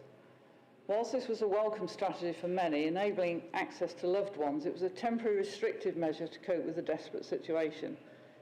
People want to live in freedom, go where they want, and mix with people they want. The creation of livable neighbourhoods seems to be on a bubble principle. Here we are in our cosy neighbourhood with only our own vehicles imposing on our streets, and we'll live happily ever after. But that's not how the real world lives. Outsiders need and want to enter these artificially created bubbles to work, visit friends, attend the church, doctors, dentists, museums and shops. And by restricting access, it makes life difficult for outsiders who have legitimate and legal reasons to visit an area. So the impact is far wider than the immediate community who live within a proposed livable neighbourhood. Chelsea Road is before you tonight to be approved to go to the next stage. This is a good example of an area that has a wide range of users from outside the immediate area. How does the council propose to consult that set of people who bring valued and vital trade into that area? I'm fearful of the ways the council will consult people, as the ability of the council to engage its population in sufficient numbers in recent consultations is woeful. The figures of levels of engagement in 3 major consultations range between 500 to 2,375. As Bath's population is 80,000, Bain's 192,000, these numbers are extremely low, and the problem's exacerbated when looking at the numbers of disabled people who responded, around 4.5%, when the figure for residents with long-term health problems or disabilities is 16%, and may be disproportionately impacted by livable neighbourhood schemes and active travel schemes. The Jacobs documents on livable neighbourhoods stresses the importance of engagement with harder-to-reach groups, older people, unemployed people, families with young children, those with disabilities and those for whom English is not their first language. Even so, I've failed to find a reference in the consultation to consulting with those outside proposed livable neighbourhoods. Residents have consultation fatigue with the number of consultations over the last 9 months, and it's not good enough to assume if people are interested, they will engage. They need to know what's going on. Perhaps we can learn from Charles Booth, who surveyed every household in London to find out levels of poverty. Even in 1889, the population of London was greater than the entire population of Bain, so properly surveying people must be possible, given sufficient will. Cost is a factor, but the cost of removing the wrong infrastructure is huge. Please consider a mail shot to all addresses, as was done, advising of the start of the Clean Air Zone, to ensure people are informed directly rather than expecting residents to read the Baines website or the local paper. The local authority has a clear responsibility to ensure that information is brought to the public rather than expecting them to fetch it themselves. Thank you, Linda. Very good points. Thank you very much. You'll be lucky to know there's no factual question. Oh, I was looking forward to those. Thank you. Can I ask Patrick Rotherham next, please?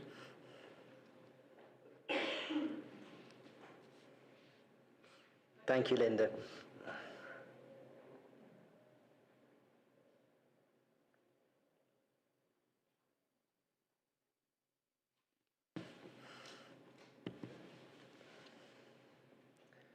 Hi, Patrick, welcome.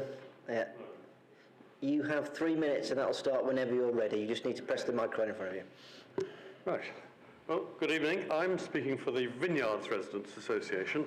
We're close to the city centre, but in Walcott Ward.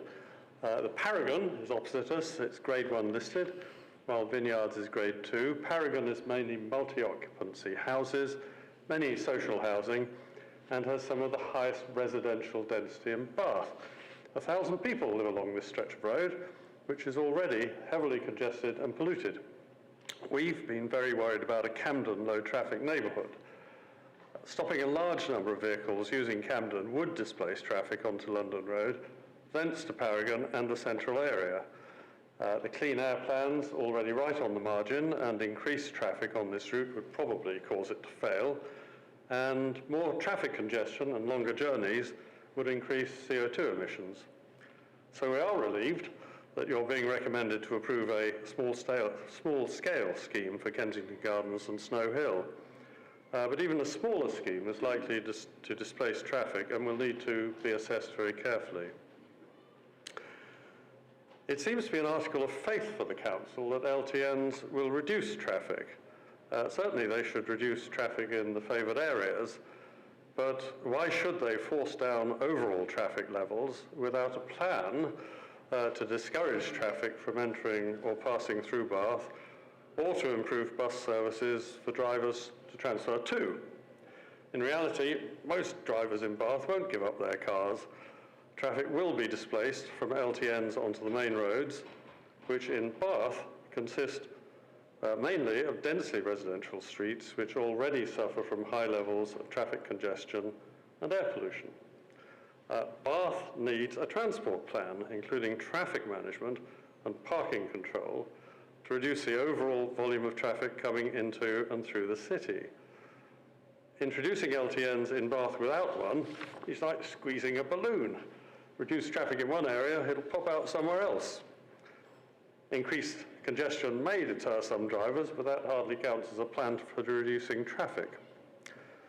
We in Vineyards have asked for traffic calming measures, such as a 20-mile-an-hour limit and permanent residential parking on Paragon, enforcing the HGV weight limit, and a pedestrian crossing at the unsafe junction of Lansdowne Road and Vineyards. But mainly, through traffic needs to be reduced with a city centre low traffic neighbourhood. This is no sort of wild idea. Your top level policies, the local plan and the Bath transport strategy, both call for reducing traffic in the historic centre of the city. What is crazy is allowing a main road through this heart of the World Heritage Site, dividing the centre and spoiling one of Bath's most iconic spaces, Queen Square. It should be undesignated as a through route. I know it's a challenge, but I urge you to rise to it. Our city really deserves better. Thank you, Patrick. Thank you. You'll be pleased to know there's no factual questions. I'm sorry? There's no factual questions for you to answer, so thank you very much for your time. Okay. Thank you very much. Can I ask Malcolm Baldwin, please?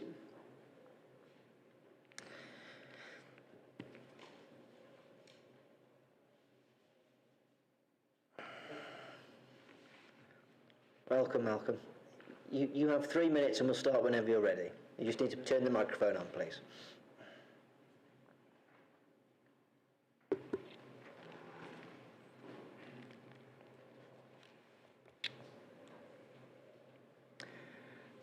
Good evening, and thank you for the opportunity to speak to you again. Having spoken in a general context about LTNs at last Cabinet, it is great to this evening have the opportunity for Cabinet to agree and hopefully sign off a process which could lead to implementation of a number of major environmental and lifestyle improvements for our city. The debate about the livable neighbourhood strategy has never been merely about changes in traffic flows and overall traffic management, but rather about a vision of how we could make a positive difference to our city, its residents, its visitors, and as a consequence to its businesses and local economy. A greener, more attractive city will help in differentiating Bath from many other UK cities in a very positive way. I therefore would urge Cabinet to support tonight's Livable Neighbourhoods document and its recommendations. We should, however, also recognise that a number of applicants who may have put forward livable neighbourhood concepts may be disappointed in their omission from the Phase 1 process. Those omissions for areas which are still in need of significant traffic improvements, such as, for example, Camden Road, place an even greater responsibility on the initial phase of LTNs to get it right and for Council to address other area problems ASAP. Aspects of the Livable Neighbourhood strategy, such as residence parking and the linked recent consultation, are equally important.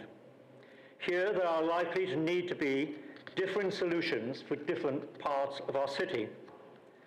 My own Cara catchment area has just 12.5% of residents-only parking out of approximately 400 parking bays in total. Here, there is a critical requirement for more residents-only parking. In addition, the impact of hotelier, guest house, hotel, holiday-let parking is considerable in both my own area and that of some of my neighbouring RAs. Remedies such as encouraging hoteliers in all their guises, guest houses, holiday let parking, into general use of car parks such as Charlotte Street car park should be strongly, in my view, encouraged to relieve the continual pressure on residents and disabled parking. This is just one other example, but an important example of delivering a meaningful, livable neighbourhood strategy. We as advocates are all now in this together. Please support tonight's document and its recommendations, and let us all now ensure we collectively get it right. Thank you, Malcolm. Thank you very much for your comments. Thank you. You're pleased to know there's no supplementary questions. I'm relieved. Thank you very much. Thank you very much. Yeah. We have the last speaker. It's Carrie Erickson, please.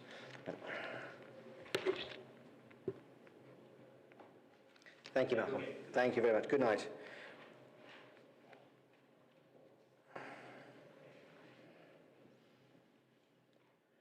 Hi, Carrie. Welcome. If you've been listening, you probably know the rules. We got 3 minutes, and we'll start whenever you're ready. Yeah. You just need to turn on the microphone, Carrie, at the front there. You just need to turn the microphone on the front there, the middle button. Brilliant. Thank you. Okay, wonderful.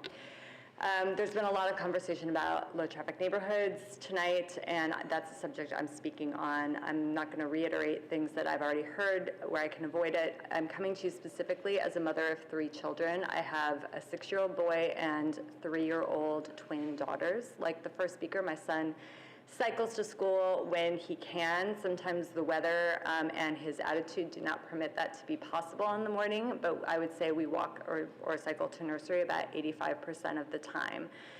That said, there are times when I feel like that's not appropriate and car journeys are essential. And I am, in addition to being a mother of many small children, I am the mother of a severely asthmatic child who suffered a collapsed lung when she was born premature in London and was repeatedly hospitalized in her first 18 months of life with bronchiolitis.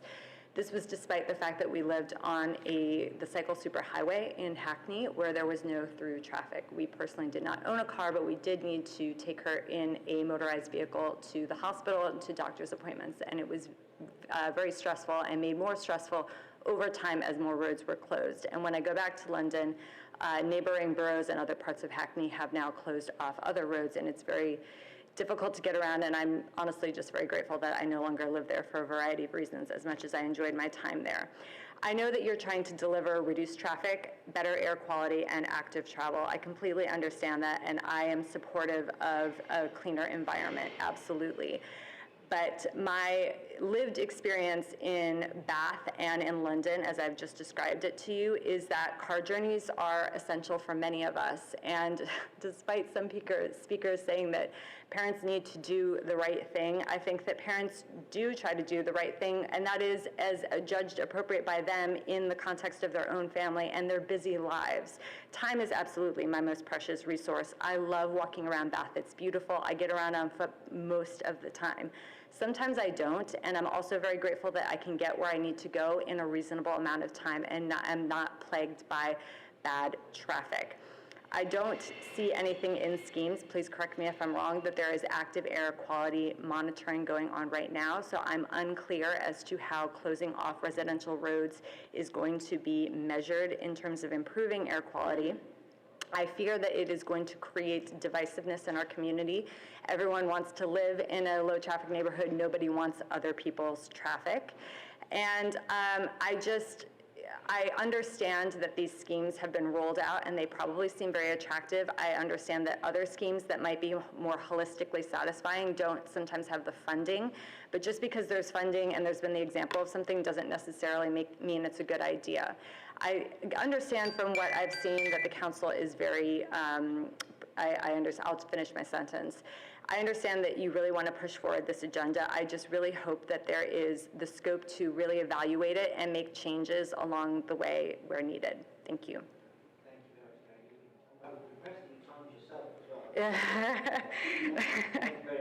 You're welcome. Okay, great. Thank you. All right. We have two councillors that wish to make a statement. Councillor Joanna Wright first.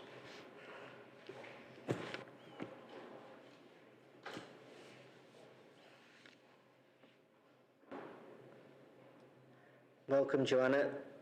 You have 3 minutes, and whenever you're ready, you can start.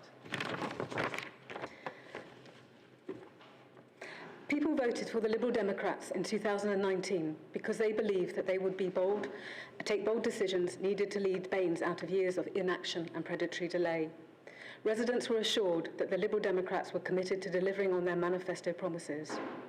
As a councillor for Lambridge, I welcome the positive news that the Livable Neighbourhoods policy will now be taken forward. These transformational schemes require consistent messaging about how streets should be safer, healthier and greener, and that they belong to all of us, not just motorists. The active travel consultation shows just how much many residents want better cycle infrastructure.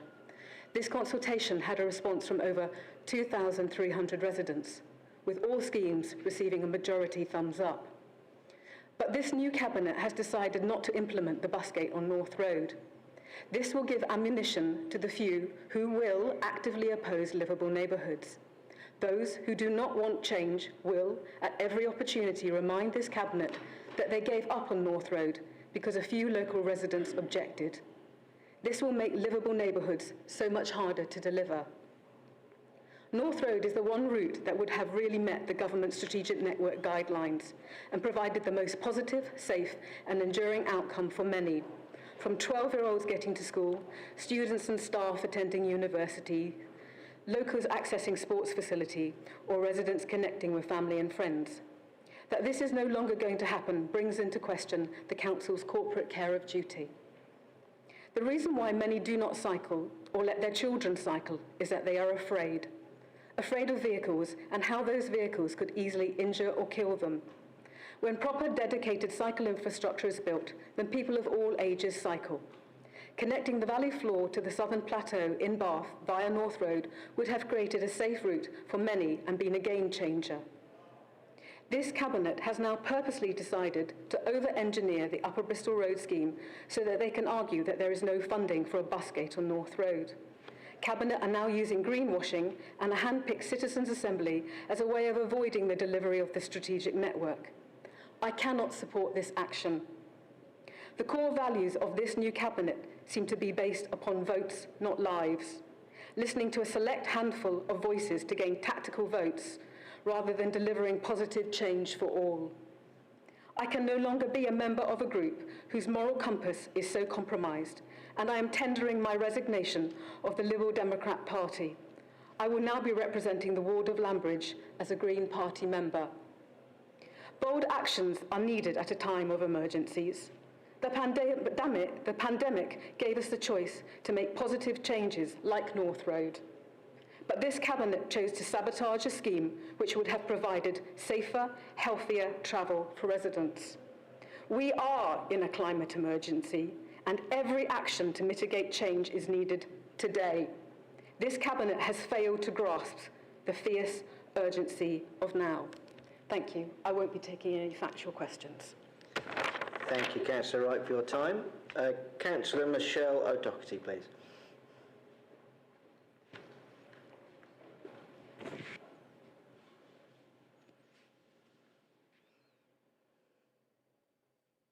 Welcome, Michelle.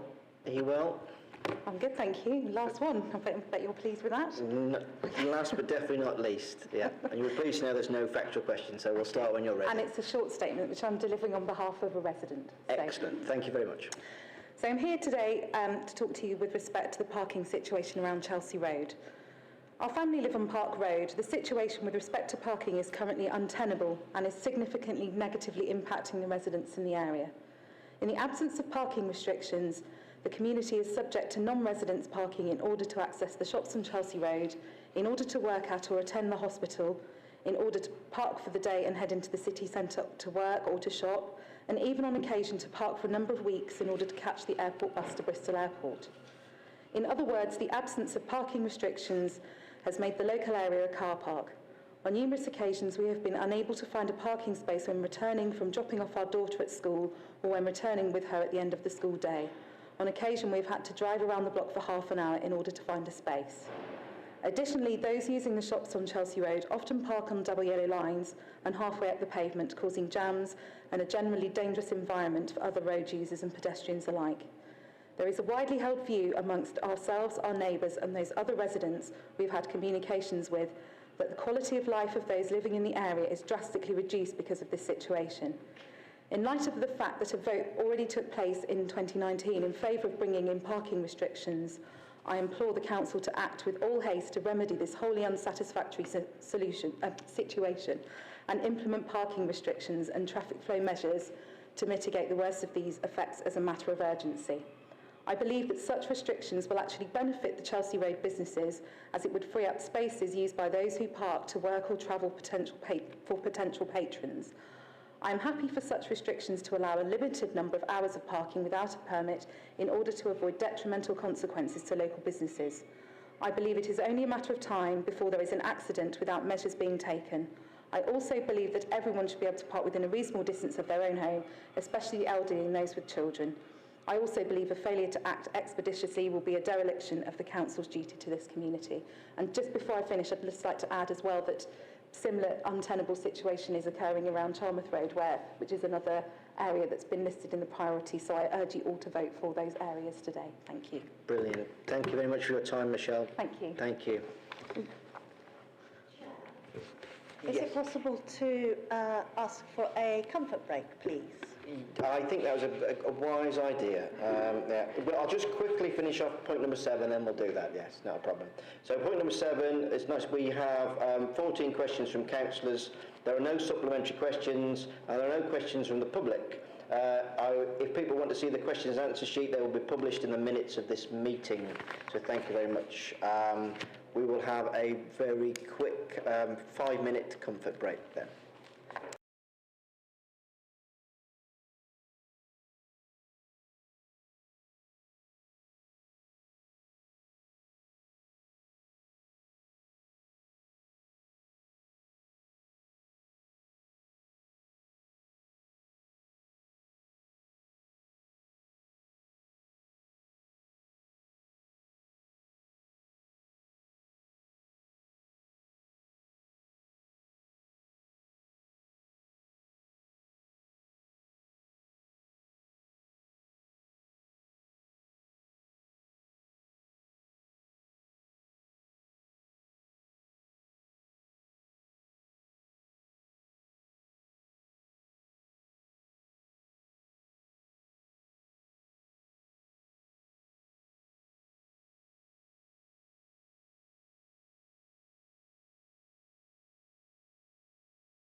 Tim, we're just about to start. Okay, welcome back everybody. Next item is the minutes on the agenda. Can I confirm the minutes are correct and that everyone is happy for me to sign, please? Show of hands on that one.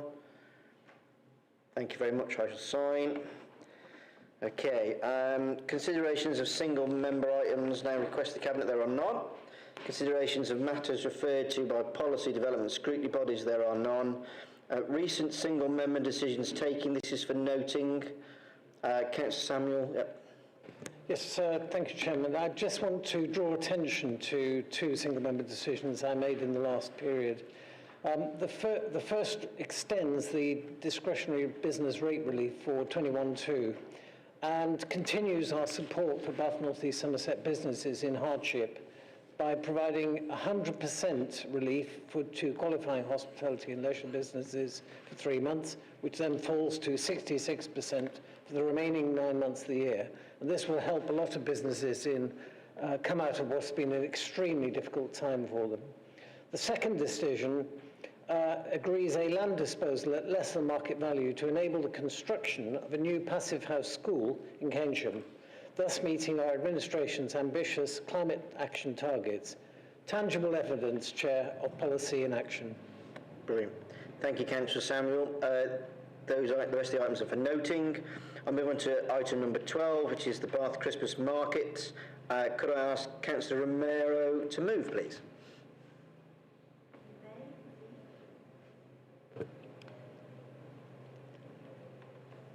Thank you. So we need to decide tonight whether to proceed with planning and delivery of the Bath Christmas Market for 2021. As you will recall, last year's Christmas Market was cancelled due to the rapid increase in cases without, at that time, the backstop of a mass vaccination programme. There is still uncertainty due to the increase in case numbers. However, this increase must be considered alongside the fact that the majority of adults are now vaccinated and there are low, so far, cases which are resulting in people ending up in our hospitals. Be assured, I am not underplaying the severity of the pandemic and will, along with the local SAGE, be keeping an eye on the situation and changes will be made as required. However, if we are to have a Christmas market, we do need to decide that now. We are already about 4 months behind where we would be in a normal year, if you can remember what normal was like. I am hopeful that all on Cabinet will see that we must decide to proceed. The economic well-being of the city and its traders depends on us making the right decision now. I know some have asked for the market to be moved to, say, Vicky Park, for example, but if we did that, then the extra business for our hard-pressed local traders will be lost. Following such a year, this could be a death knell for many who are hanging on to survival by their fingertips. The market is ranked in the top 10 of Europe, and again, in normal years, attracts up to 400,000 visitors each year, with an estimated spend of around 32.5 million, half of which is spent elsewhere in the city on food, drink, entertainment, travel and other shopping. The market directly or indirectly supports about 500 actual jobs. We know that the greater proportion of visitors to the market are local, with perhaps 40% coming from further afield. But we are not expecting as many visitors as this, as we are not marketing this market this year internationally. As in previous years, we will be asking all to travel sustainably, to use the park and rides or public transport wherever possible. This will also be the most sustainable market so far. We are clamping down on the use of single-use plastics. Relishes, etc. won't be offered in plastic sachets. LED lights will be used throughout. Reliance on fossil fuels on site will be replaced by mains-fed electricity points.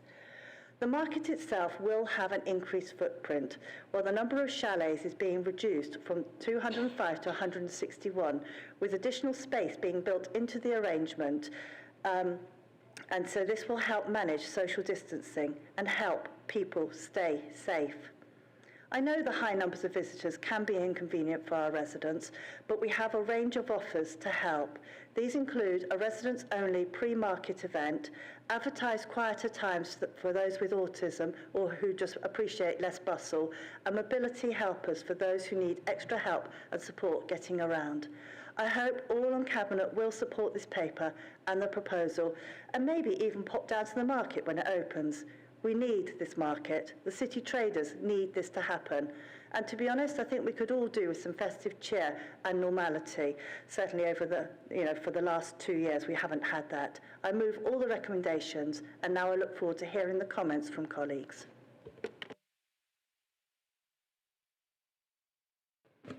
Yes, thank you, Chair, and I'm pleased to second this report and the recommendations in it. But in doing that, I want to refer to the balance of risk in deciding how we proceed with the market this year.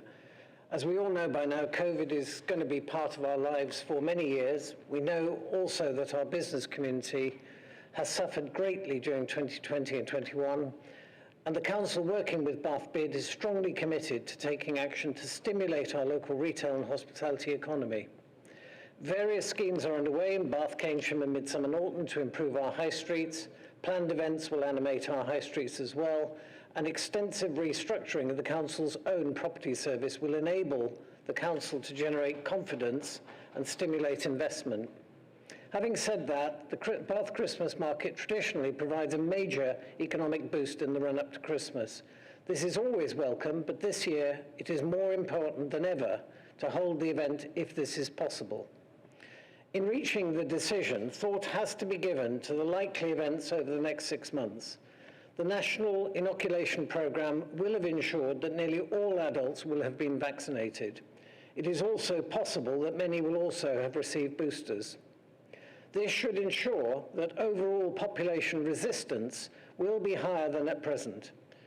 It's also possible that containment measures will still be widely in place, such as social distancing and the wearing of masks. So this gives greater confidence that holding the market this year will be possible.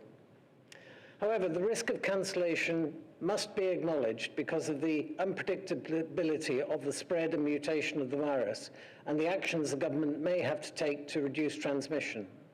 It is possible to predict what will it is impossible to predict what will happen over the next 5 to 6 months, and so the decision to proceed has to be tempered with caution and realism. On the balance of probabilities, I have concluded that it will be possible to hold the market this year, but I have had to acknowledge that this may create an unrecoverable financial risk for the Council. The report sets out how these risks will be managed, and I am satisfied that measures are in place if it should be necessary to cancel, which I hope sincerely it will not be. So in conclusion, Chair, I support this recommendation and second accordingly.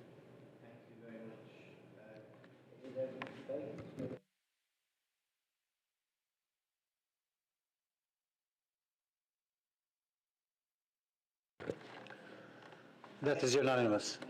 Thank you, Jack.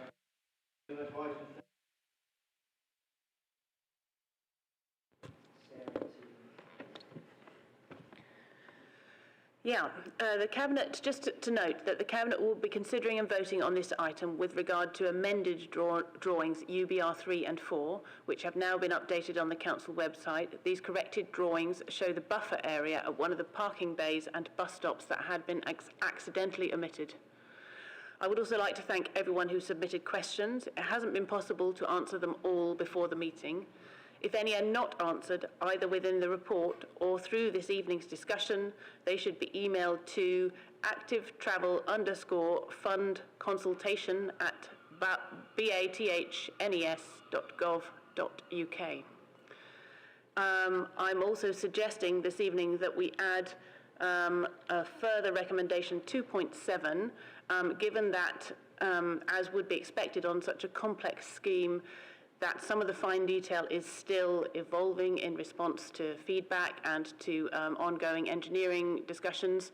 And so I'm suggesting we add a paragraph, a recommendation 2.7, delegate the final decision to me as the Cabinet member and to the Director. So On the 14th of March 2019, a climate emergency was declared here in the Guildhall. Many councillors that day, typically of extensive life experience, told how they had discussed the environmental crisis with their children and grandchildren before deciding how to vote. Their youngsters had impressed upon them the enormity of the crisis, which looms large in young lives. And vote they did, some of you here tonight, almost unanimously, to reduce emissions to 0 by 2030. We know 29% of carbon emissions in Baines come from land transport. Our greatest priority for reducing these is for each of us to drive less. We also face a public health crisis of obesity, of mental health, of air pollution affecting our lungs. These all originate in part from low levels of physical activity. The great news is that that feeling of the wind in your hair, cycling in safety, is not only great fun, but at the same time it can help us to tackle all of these problems. Commuting by bike is a great way to build a few minutes of exercise and happiness into your life on a daily basis. As a council, the main way we can influence travel behaviour is through the infrastructure on our roads. We know that the biggest impediment to taking up cycling is perceived danger, and we are going to change that in Bath and North East Somerset, starting with the Upper Bristol and Beckford roads. Now, you might have noticed, Cabinet, that Bath is not Milton Keynes. Our roads were designed before the advent of cars and even of bikes. There are purist cyclists in this city complaining that our plans are not perfect for cyclists in every way and at the expense of other road users. But we know that there are still people in Bath and North East Somerset who don't cycle, yet. We have listened to all residents and we hear that people have legitimate concerns. On the advice of our expert staff and in line with best design practice, we have made changes to accommodate businesses and disabled residents, as well as other road users. In response to feedback, we have planned in improvements to pavements, spaces for loading, and additional residents' parking. Because of our narrow historic streets, we have compromised cycle infrastructure in some areas. But let's be clear, these cycle routes will still be safer than any current on-road cycle provision in Bath and North East Somerset. And we seek a continuing dialogue with Active Travel England, the new body providing national leadership on cycle infrastructure. We will monitor these schemes' success and learn from how they work in practice to inform similar decisions in future. There have also been complaints that we will not be installing a bus gate on North Road as consulted on. Well, Cabinet, whilst we are fully committed to providing safe, active travel between Bath's valley floor and the educational institutions and centres of employment on the plateau, the clue was in the name. It was a consultation, and we have listened to all responses as government asked us. Many told us that the planned bus gate caused them great concern, and we do not intend to join the ranks of Crawley, Horsham, Kensington and Chelsea in removing cycle lanes and wasting taxpayers' money. We will work closely with residents and commuters in the coming months, all of them, to co-design strategic routes and schemes that are the best that we can provide for all, both those who cycle and those who don't, yet. Now, Cabinet, when you think of a cyclist, what do you imagine? A middle-aged man in Lycra on an expensive racing bike, travelling at speed with friends on Sunday morning, perhaps. The cycle lanes that we will build are the first of many, and they are for mums in skirts with shopping bags and children in uniform with satchels. They're for grands on e-bikes on their way to the RUH and delivery drivers with e-cargo bikes. Cabinet, this evening's decision is not about cyclists, in quotation marks, or indeed in Lycra. We will build excellent infrastructure for all our residents and visitors to enjoy. We will build it for our families and for our businesses. We will build it for our young people and for our older residents, for work and for play. This is what those who voted to declare a climate emergency voted for. This is climate action. I commend this paper to you. Please back these proposals to commit the funds to progress these schemes to the next stage. I move the recommendations, including the additional 2.7 I mentioned earlier. Speech. Can I ask Councillor Rigby to second, please? Thank you. I am absolutely delighted to second this motion. I hope that it gets unanimous support. as I believe everyone in the Chamber sees the benefit in creating an environment where walking and cycling are perceived as safe choices when making a journey, and those who really need to use their car can do so with fewer other vehicles on the road. I welcome the fact that we have fully demonstrated that we are a listening council and have amended the schemes after receiving the consultation input from so many of our residents. What I think is regrettable is how polarised this debate has become, pitching neighbour against neighbour. At one end of the spectrum, people have suggested that not doing the schemes as first presented meant that you were a petrol-head anti-cyclist, did not understand the proposals, or at worst, were a climate emergency denier. At the other end, by doing the schemes at all, you were perceived to be anti-car, lycra-clad zealot. So much credit must be given to Councillor Warren and Councillor McCabe and the officers for working so hard to find a deliverable set of proposals which, whilst not giving any one section of the community 100% of what it initially wanted, has brought people together to understand the benefits of the current proposal. I look forward to the setting up of a citizens' jury or similar to examine the issues around travel to the University of Bath as a whole, and hope such a working arrangement can show that it is possible to be both ambitious in our aims and considerate in our implementation. It is incredibly important that these first active travel schemes are seen to work, not least for the future active travel plans we will want to bring forward. We need to share our cramped road infrastructure, acknowledging our hierarchy of travel, placing walking and cycling in the top 2 slots. And we have done so by reacting quickly to money the government had to offer and then amending during the consultation period. Speaking personally, I know it's possible to be a supporter of active travel while still not supporting the non-working elements of the schemes that were originally presented. I am neither anti-car nor anti-cyclist. I am pro-people. I second the motion and I ask for your support. Thank you, Councillor Rigby. I'll open it up for debate, please. Councillor Davies first, please. Thank you. I'm delighted to be able to speak in support of this proposal.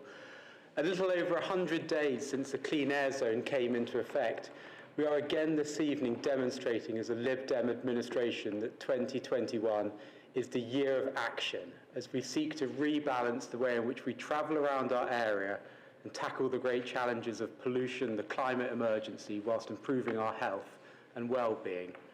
First tonight is the active travel scheme on which we all speak now. I can't help but get personal about the active travel scheme. Personally, I love cycling, and I am happy to tow my children around in their bike trailer. But my wife, whilst a keen triathlete, is scared to cycle on our streets and doesn't. And so our Saturdays now regularly consist of a race into town with my wife on a bus and me cycling with the children. And I know from friends and residents that this is a common story in our community. And to me, this is the great benefit of the active travel schemes we see in front of us tonight. It will enable these members of our families, neighbours and residents to start to take to the streets and roads with confidence, helped further by the huge growth in e-bikes and scooters. And so I'm hugely grateful to all of those who not only responded to the consultation, but then who worked tirelessly to produce these proposals. It was always going to be difficult to retrofit these schemes into the complicated streets of Bath, but I'm hugely supportive of those proposals we see tonight. Furthermore, I'm delighted that as an administration, we've been able to invest additional funds into this scheme, funds in excess of those provided by WECA and central government, and we have done so because we are committed to promoting active, sustainable travel. For us as an administration, this is just the next stage, and I look forward to the citizens' jury or other appropriate engagement process as we consider how best to access Claverton Down from the city centre. And members will know that I'm particularly keen to see similar investment in active travelling, cycling infrastructure along the London Road. In the meantime, I repeat again my thanks to all those involved in the design of these schemes, and I can't wait for my first family cycle ride along them, and I'm delighted to support this evening's proposal. Thank you, Councillor Davies. Councillor Romero, please. Thank you. Well, first of all, I'm very relieved, and I'm sure many others are as well, that there will be no expectation of wearing lycra and that these schemes have been device, particularly for me, for a mum on a bike. So that's a positive.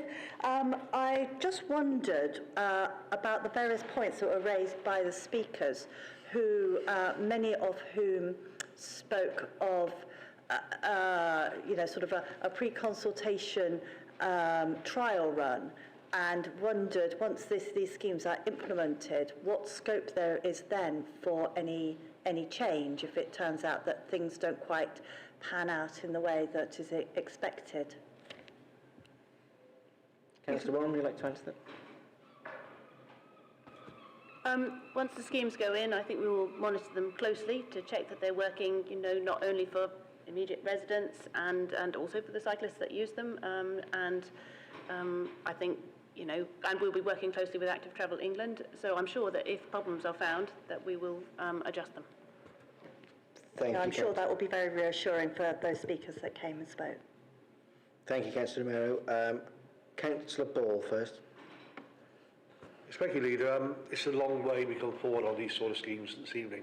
I think we have to thank past Cabinet members, current Cabinet members and officers for the extreme amount of work they put into this. This is a huge step forward in the way we're moving as an administration in making sure we have active travel schemes across the area. You still have to convince me about scooters. We haven't done it yet, but I do believe we have actually more sustainable transport.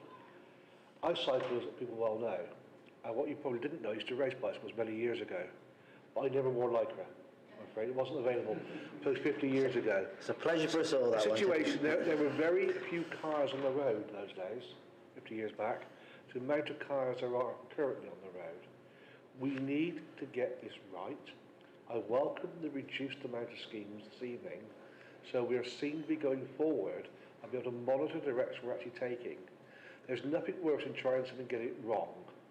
We have to move this forward now. I think the limited schemes we've got putting in, when we can monitor them properly, will ensure we come out with something we can use in the future and spread to other areas. I welcome this evening. Thank you, Councillor Ball. Councillor Semrose. Thank you, Chair. Well, one of the benefits of the pandemic, if that's the right word to use, it was that at least in the early days, more and more of us stopped using cars and began to walk and cycle more, enjoying both the benefits of exercise as well as improving our health and reducing the toxic air pollution and congestion caused by private motor vehicles. So it was against this background that the Department for Transport introduced its approach to active travel that sought to lock in these long-term benefits by creating safe cycling and walking space.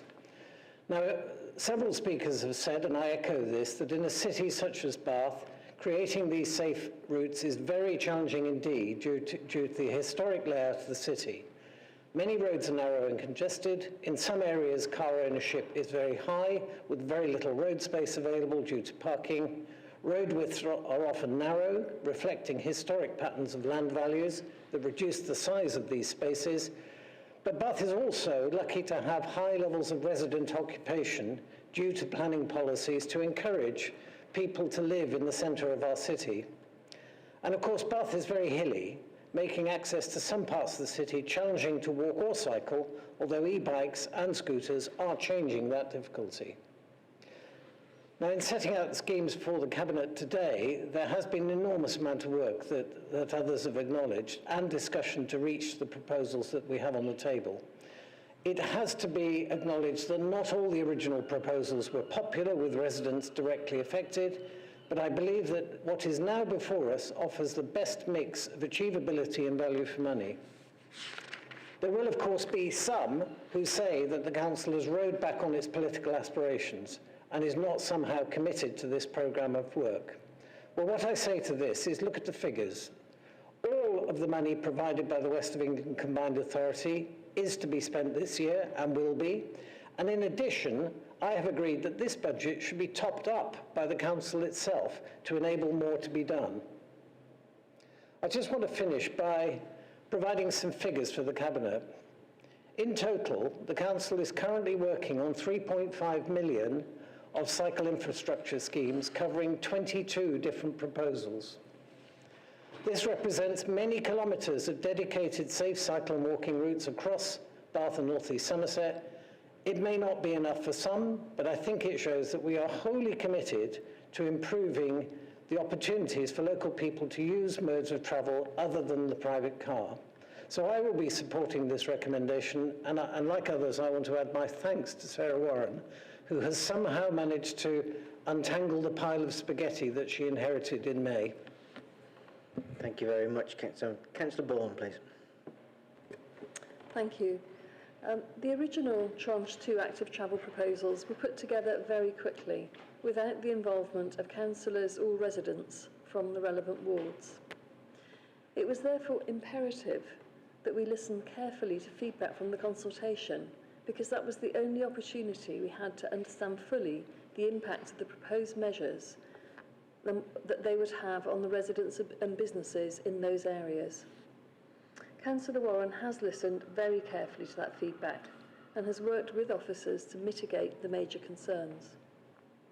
These modified schemes will support and encourage active travel, that's both walking and cycling, which will help improve the health and well-being of our citizens by enabling them to move around the city more safely. They also take into account the everyday needs of the residents and businesses that are directly affected by the introduction of the cycle lanes. I'm happy to support the current plans going out to consultation and look forward to further pedestrian and cycle-friendly measures being introduced across the city in the coming months and years. Thank you. Thank you, Councillor Bourne. No further questions. Would you like to sum up, please, Councillor Warren? Well, thanks, Cabinet, for your support. And I should thank my predecessor, Councillor Wright, for taking the schemes from when they first came forward until I picked them up from her in April and making it possible to get to this point. And I should also thank officers for their incredible hard work throughout. So government hopes to see half of all journeys made by active travel by 2030, and technology is moving along fast with e-bikes and e-cargo bikes, e-scooters, all capable now of making light work of Bath and North East Somerset's hills. So whilst some comment that Bath does not have a great tradition of cycling, and they're right, we have not until now had the infrastructure or the technology. Going back to 1970s, even Amsterdam was choked with traffic, but someone had the vision to imagine a different future. So this evening, we're only talking of 3 disjointed cycle schemes and a temporary pause on designing our access from the valley to the university whilst we consult further. There may be people who cannot yet see the logic, but please know that tonight's schemes are a small part of a bigger vision of a better future for the whole district that provides the necessary infrastructure at a time when the technology is reaching maturity and becoming steadily more affordable. The way to that future is frustratingly slow. We must take small but deliberate steps, but we can and will regain permanently many of the benefits of clean air and quiet, safe streets that we all experienced in the first COVID lockdown last spring. So I move the recommendations.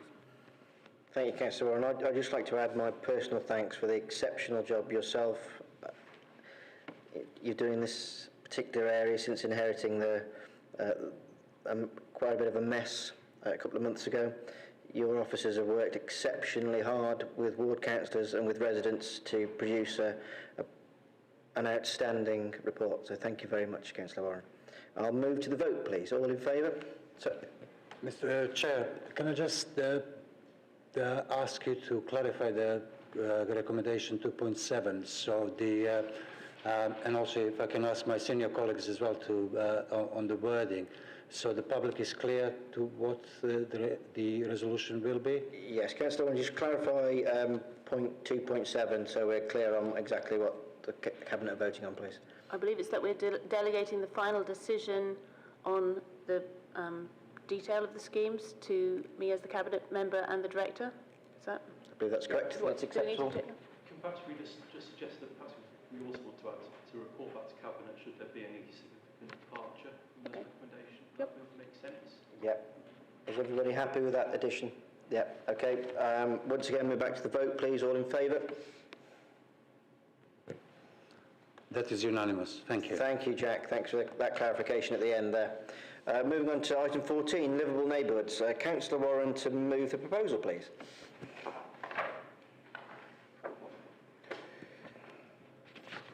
Livable neighbourhoods are residential areas where road space is reconsidered. They create pleasant outdoor environments in which people can relax and socialise and enjoy spending time. They are safe, welcoming spaces for outdoor activity where neighbours are able to make more connections with one another, and they make for vibrant local high streets where people want to spend time and money. To create these schemes, a range of measures, which may include vehicle restrictions, traffic calming, quiet lanes, residence parking zones, additional planting, and electric vehicle charging, are used to reduce the dominance of motor vehicles in residential areas, although people are still able to access their homes by car. By making it safer to move around actively, such measures enable more journeys to take place on foot and have been demonstrated over time to reduce the number of journeys taken by car. This may even reduce congestion on the roads for those with no alternative but to travel by car. They will not disadvantage and should actively assist disabled people by incorporating wider pavements and disabled parking spaces where needed, and by enabling more people who can to leave their cars at home. The schemes are an important part of the Council's wider programme of works aiming to reduce carbon emissions, improve air quality, enhance road safety and promote healthy lifestyles by encouraging the use of sustainable transport. They will breathe new life into residential areas and improve the quality of the public realm. The programme builds upon our pioneering project bringing in the first charging clean air zone outside London earlier this year. Some have expressed concern about traffic displacement and about air quality impacts outside the schemes. Whilst displacement can be an issue in the initial few days, over the weeks that follow installation, a new pattern of traffic flow develops as people find new routines, and fewer of these new routines will involve a car. Now, we already have hundreds of air quality monitors all over Bath. However, we do recognise people's real worries, so as for the clean air zone, we will commit to monitoring locations of concern so that we can determine the facts and take action if necessary.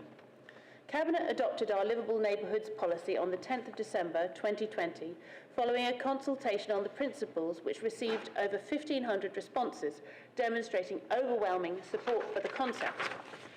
47 schemes have been submitted, and tonight, Cabinet, I'm bringing forward to you the first 15 that we're proposing to take forward for detailed community consultation and design, the next stages in the process. 12 are from Bath and 3 from North East Somerset, reflecting the fact that many more Bath councillors made submissions. This is absolutely not a policy, however, that can only work in cities, and I would strongly encourage all North East Somerset councillors to reconsider, ahead of the next deadline on the 5th of August, whether their residents might also benefit, along with people in Bath, from a pleasanter public realm and calmer residential areas. I'm sure that every ward has a spot with too much through traffic, and I would encourage all councillors to engage their communities in identifying these. Prioritisation of submissions was carried out using a scoring matrix including factors such as the number of affected households, severity of issues, level of through traffic, community deprivation, and impact on routes to school, but also factors to do with the logistics of implementation. So in the first instance, we aim to complete relatively simple schemes, saving complex ones for when we have gained organisational learning from earlier projects. For the first phase of schemes, residents, businesses and local organisations will be consulted and given the opportunity to work with councillors with preliminary designs prepared starting in the autumn. There will then be further public consultation before detailed designs are drawn up and the first schemes implemented. All schemes judged to be deliverable will be delivered in due course, and work to design Phase 2 schemes will follow directly on from Phase 1. Indeed, as we consult and listen to residents, it is possible that some schemes in Phase 1 may fall by the wayside and projects in Phase 2 may be brought forward more rapidly. Several schemes will be installed by 2023 and designs completed on others so that they can progress rapidly when funds and capacity permit. Cabinet Livable Neighbourhoods were a manifesto commitment, forming a key pillar of our administration's plans to improve public health and enable sustainable transport choices. They will create connected, healthy, vibrant communities where motor vehicles are less dominant, improving the local environment for residents and fostering conditions where people are enabled to use alternatives to the private car. I commend this report to you I'd ask you to approve provisional allocation of £2.2 million of funding for the development and delivery of the first 15 schemes over the next 2 financial years. Thank you, Councillor Owen. Can I ask Councillor Wood to second, please? Yeah, delighted to second this, and being one of the North East Somerset councillors that was mentioned, delighted to see the applicability to more rural areas. If we stop people on the street and ask them about livable neighbourhoods, they might say, well, what is a do for me? We can talk about making our streets easier and safer to walk around, and we can talk about encouraging people to get out of their cars, and we can talk about stopping rat running. But what does this mean to my street or my neighbourhood or my village? The answer might not be entirely obvious straight away, because the answer varies from neighbourhood to neighbourhood and from village to village, because livable neighbourhoods is not one of those schemes that you see elsewhere where government or councils force solutions in a top-down fashion onto communities. This is about giving power back to our residents. Those residents have helped us to identify what the problems are in their community, street by street, and those residents will help us to design the solution for those streets. So I'd advise everyone to keep an eye on livable neighbourhoods, because before very long, every neighbourhood and every village is going to want to benefit from a livable neighbourhood. Happy to second the motion. Thank you, Councillor Wood. We'll move to the debate. Councillor Romero, please. Yes, I am delighted with this, not least because Mount Road has not only made it to the list, but it is the #1 priority. That's the Mount Road in Southdown. I believe there are other Mount Roads in the area, so I wouldn't want that to be confused with anywhere else. But I also wanted to ask about the traffic that may be displaced. And I know Councillor Warren is aware of this question, as I've asked it on previous occasions, and to understand more of how any displaced traffic, particularly onto the Whiteway Road, might be mitigated against, or what mitigation might be put in place, especially as that route from Pennyquick up to Whiteway Road and Rush Hill is now used as an alternative route for vehicles, especially LGVs and HGVs, that wish to avoid the clean air zone. Thank you, Councillor Romero. Councillor Vaughan. Shall I respond to that or not? We'll just wait till the very end. Yeah, thank you, Warren. Councillor Vaughan, please. Yep. All right. Yep. Right. Thank you.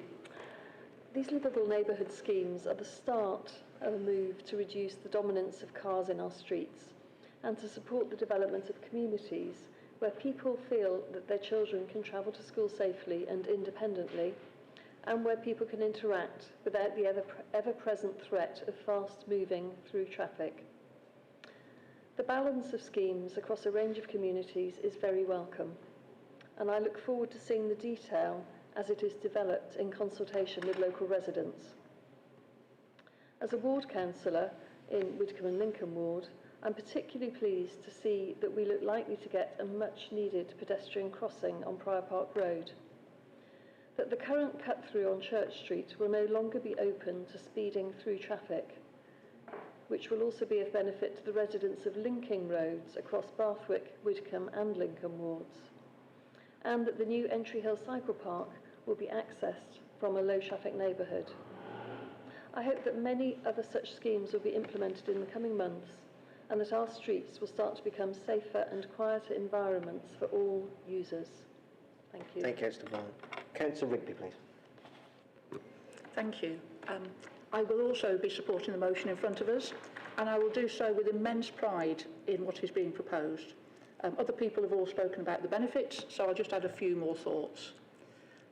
During the first lockdown of this pandemic, I think a lot of people, me included, learned a lot about what is important in our community. If we can honour those who suffered and died throughout this period in any way, I think it is to not let go of the lessons we all learned.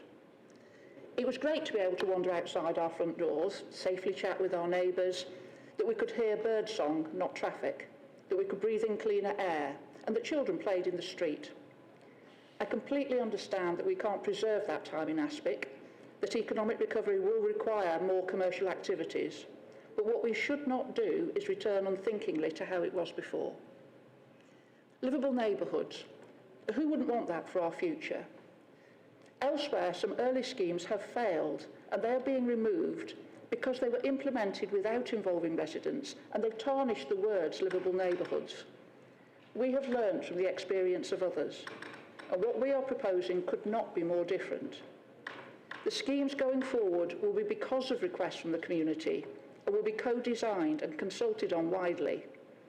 If they are not supported, they won't be imposed. Being taken forward in this first phase are large and small schemes in Bath and in North East Somerset, in some of our wealthier and some of our more left behind areas. As an administration, we are committed to raising the quality of where all our communities live, and this is a central plank of so doing. It was a manifesto commitment, and once we approve it this evening, I want all our communities to work with us to deliver it. Thank you. Thank you, Councillor Rigby. Councillor Davies. Colleagues, I think we've truly saved the best till last tonight with livable neighbourhoods. And I'm delighted to speak in support of this. For as long as we've all lived in Bath and North East Somerset, we'll have all experienced the same issues that Councillor Samuel and I see in our ward of Walcott. Communities cut off from one another by rat running and high volumes of traffic, pollution, unsafe pedestrian routes, and the daily battle between residents and those commuters and visitors to the city hovering to park for free in unregulated residential streets just a stone's throw from the city centre. And so I'm not surprised to read of the enthusiasm of residents who, working with their local councillors, submitted so many requests for their neighbourhoods to be included within phase 1 of this programme. And I wish to convey my thanks to Councillors Warren and Wood and all of the officers and others involved in presenting this list of proposed schemes, which now go forward to design and consultation. Designed well with engagement with local residents, livable neighbourhoods have the ability to transform our communities, making them safer, healthier, and ultimately happier places for us all. And as a result, I'm delighted to see that Snow Hill, London Road, Kensington Gardens, and roads adjacent to these areas have been selected for phase 1 within Walcott Ward, as the positive impact in these areas will be huge. Like my ward colleague, Councillor Samuel, and the chair of the Camden Residents Association, who we heard from earlier, I'm sorry that phase 1 will not include the wider area detailed in our proposal, but I too am reassured by Councillor Warren's words that she's committed to bring forward phase 2 of the programme as soon as possible. For now, I reiterate my thanks again to all involved, and I look forward to the next few months with huge excitement as we start to see the transformative impact that these new livable neighbourhoods can have on our community. Thank you, Councillor Davies. Councillor Ball, please. Thank you, Leader. As one of the councillors who has nothing in his ward speaking this evening, we didn't apply it into Worcester yet. It's important we get this right. It's important that we actually learn about any mistakes get made during this process. Not everything's going to be perfect in what goes forward this time round. So we really do need to learn some lessons and think very carefully when we're going to phase 2 and phase 3. My ward of Twerton is a natural, probably low traffic neighbourhood, although there's plenty of cars there now. I was born and brought up on Bathwick Hill originally, Amanda, in your ward. There were no cars up and down Bathwick Hill those days. The nearest car was a doctor who lived at the top of the road virtually, and that was it. We moved to Twerton. I live on Poolmead Road. There was one car and my father's motorbike and sidecar. No one else had cars or motorbikes. These bicycles, these local bus networks in those days. So there is a welcome issue to go back to that. We used to play tennis in the street. If you go to Poolmead Road now, you won't find a space where you can actually move without a car being parked. So there are issues we need to go roll back in time in a nice, clean air environment and to make sure it's actually got right for local people. Local people have to fully support what we put in. If local people, when it goes in, don't like it, then we have to consider very carefully what we do about it. It's absolutely essential we listen now, whilst implementing these schemes, to make sure there is nobody adversely affected by them, and to make sure everybody's positively affected by them. Thank you, Councillor Ball. Councillor Samuel, please. Well, Chair, I'm delighted to support these proposals. I'd like to thank Sarah Warren for the hard work she's put into this programme in the very short time she's been the Cabinet member.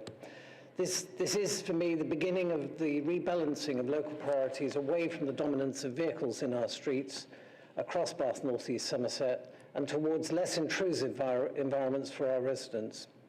The response from local communities and their ward councillors has been tremendous, and this report now moves the policy to the next level. But in referring to my own ward, I would like to highlight why this is such an important policy issue, and what happens in Walcott is replicated elsewhere in Bath and North East Somerset. So in Walcott, the ward is plagued by daily commuter traffic from the east of Bath and beyond. That clogs our streets, increases congestion and pollution, and encourages rat running and speeding. The impacts on health are there to see, and of course it is not a coincidence that the Council has had to introduce the Clean Air Zone to tackle illegal levels of nitrogen dioxide. And it is why the Council is proposing changing the residence parking zone scheme to connect and the emission levels from vehicles to permit charges. All these measures will improve air quality and health. And in Walcott, I'm particularly pleased to see that the Snow Hill and London Road area is to proceed first as a livable neighbourhood within our ward. For too long, residents have had to endure the seemingly unrelenting negative impacts of traffic on their community, and it is time action was taken.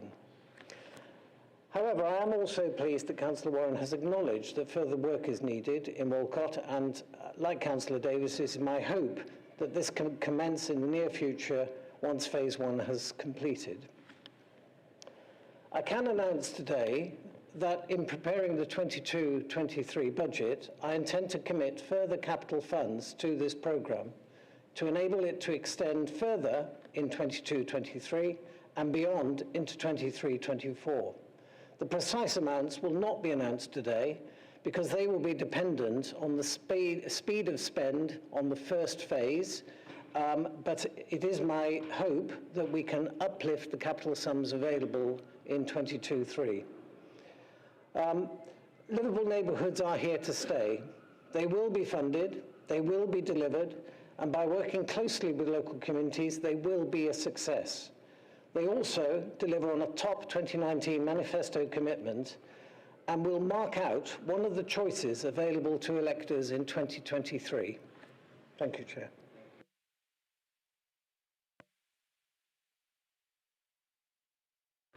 Yes, so thanks Cabinet for your input and support, and I want to also convey my wholehearted thanks to all the officers who've worked so hard on it.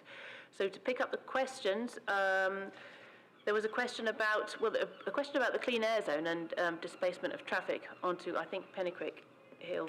And so what I would say is that there are many factors affecting traffic flows in Bath at the moment, not only the Clean Air Zone, but also the partial closure of Cleveland Bridge, and also the general increase in traffic across the board nationally since lockdown ended. Nationally, we're currently in a situation where we have more HGVs and vans on the road than we have ever done even before lockdown. And so there are a whole range of factors. So to I guess I would be sceptical at a suggestion that the entire reason for any increase in traffic experienced on Pennycrick Hill was down to the Clean Air Zone. However, we are monitoring very closely, as we committed to do, and I believe that, monitors either are in place or will shortly be in place in all locations that anyone has flagged up as a concern for Clean Air Zone displacement. And if we find that there is an increase in traffic of that sort and we can relate it to the Clean Air Zone, there may be tweaks that we can make. And in just the same way, we will monitor traffic, because I know that displacement is a concern for some around livable neighbourhoods, even though what we expect is that the overall amount of traffic will be reduced. What we expect is that if it's a little harder to get to town by car, that people will look out and say, well, it may be raining, but I'm going to put up my brolly and put on my wellies and I'm going to walk into town instead of getting out the car. So overall, we expect to see a reduction, but we will monitor. So, livable neighbourhoods have been local Lib Dem policy for the last 2 years, and they've recently been adopted by the National Conservative government too, as government has also recognised their enormous potential. I would emphasise to you, Cabinet, and to the public, the importance of patience as these schemes go in, and in some instances we will need to hold our nerve, because, just as with the Clean Air Zone, new routines sometimes take weeks or even months to develop and to bed in. But remember that no one ever asked our opinion about the enormous and continuous increase in traffic and congestion that Councillor Ball has just described, that we've seen over Bath and North East Somerset over many decades. So exciting and positive change now lies ahead and benefits for all, and we will work closely with our communities to resolve any problems and to make the most of the positives. I move the recommendations. Thank you, Councillor Warren. I move to the vote. All in favour? That is unanimous, Chair. Thank you, Jack. Thank you very much. And I'd just like to conclude before closing the meeting that this area has often been accused for the last 20, 30 years. It doesn't matter what administration has been in charge of, they're all the same and there's never been any action. But I think that this evening shows that this Liberal Democrat Party is a party of action and is creating a better future for the residents of Bath and North East Somerset. So I thank the Cabinet and I thank the local Liberal Democrat Party for being so proactive in these areas. And I will bring an end to the meeting. Thank you very much.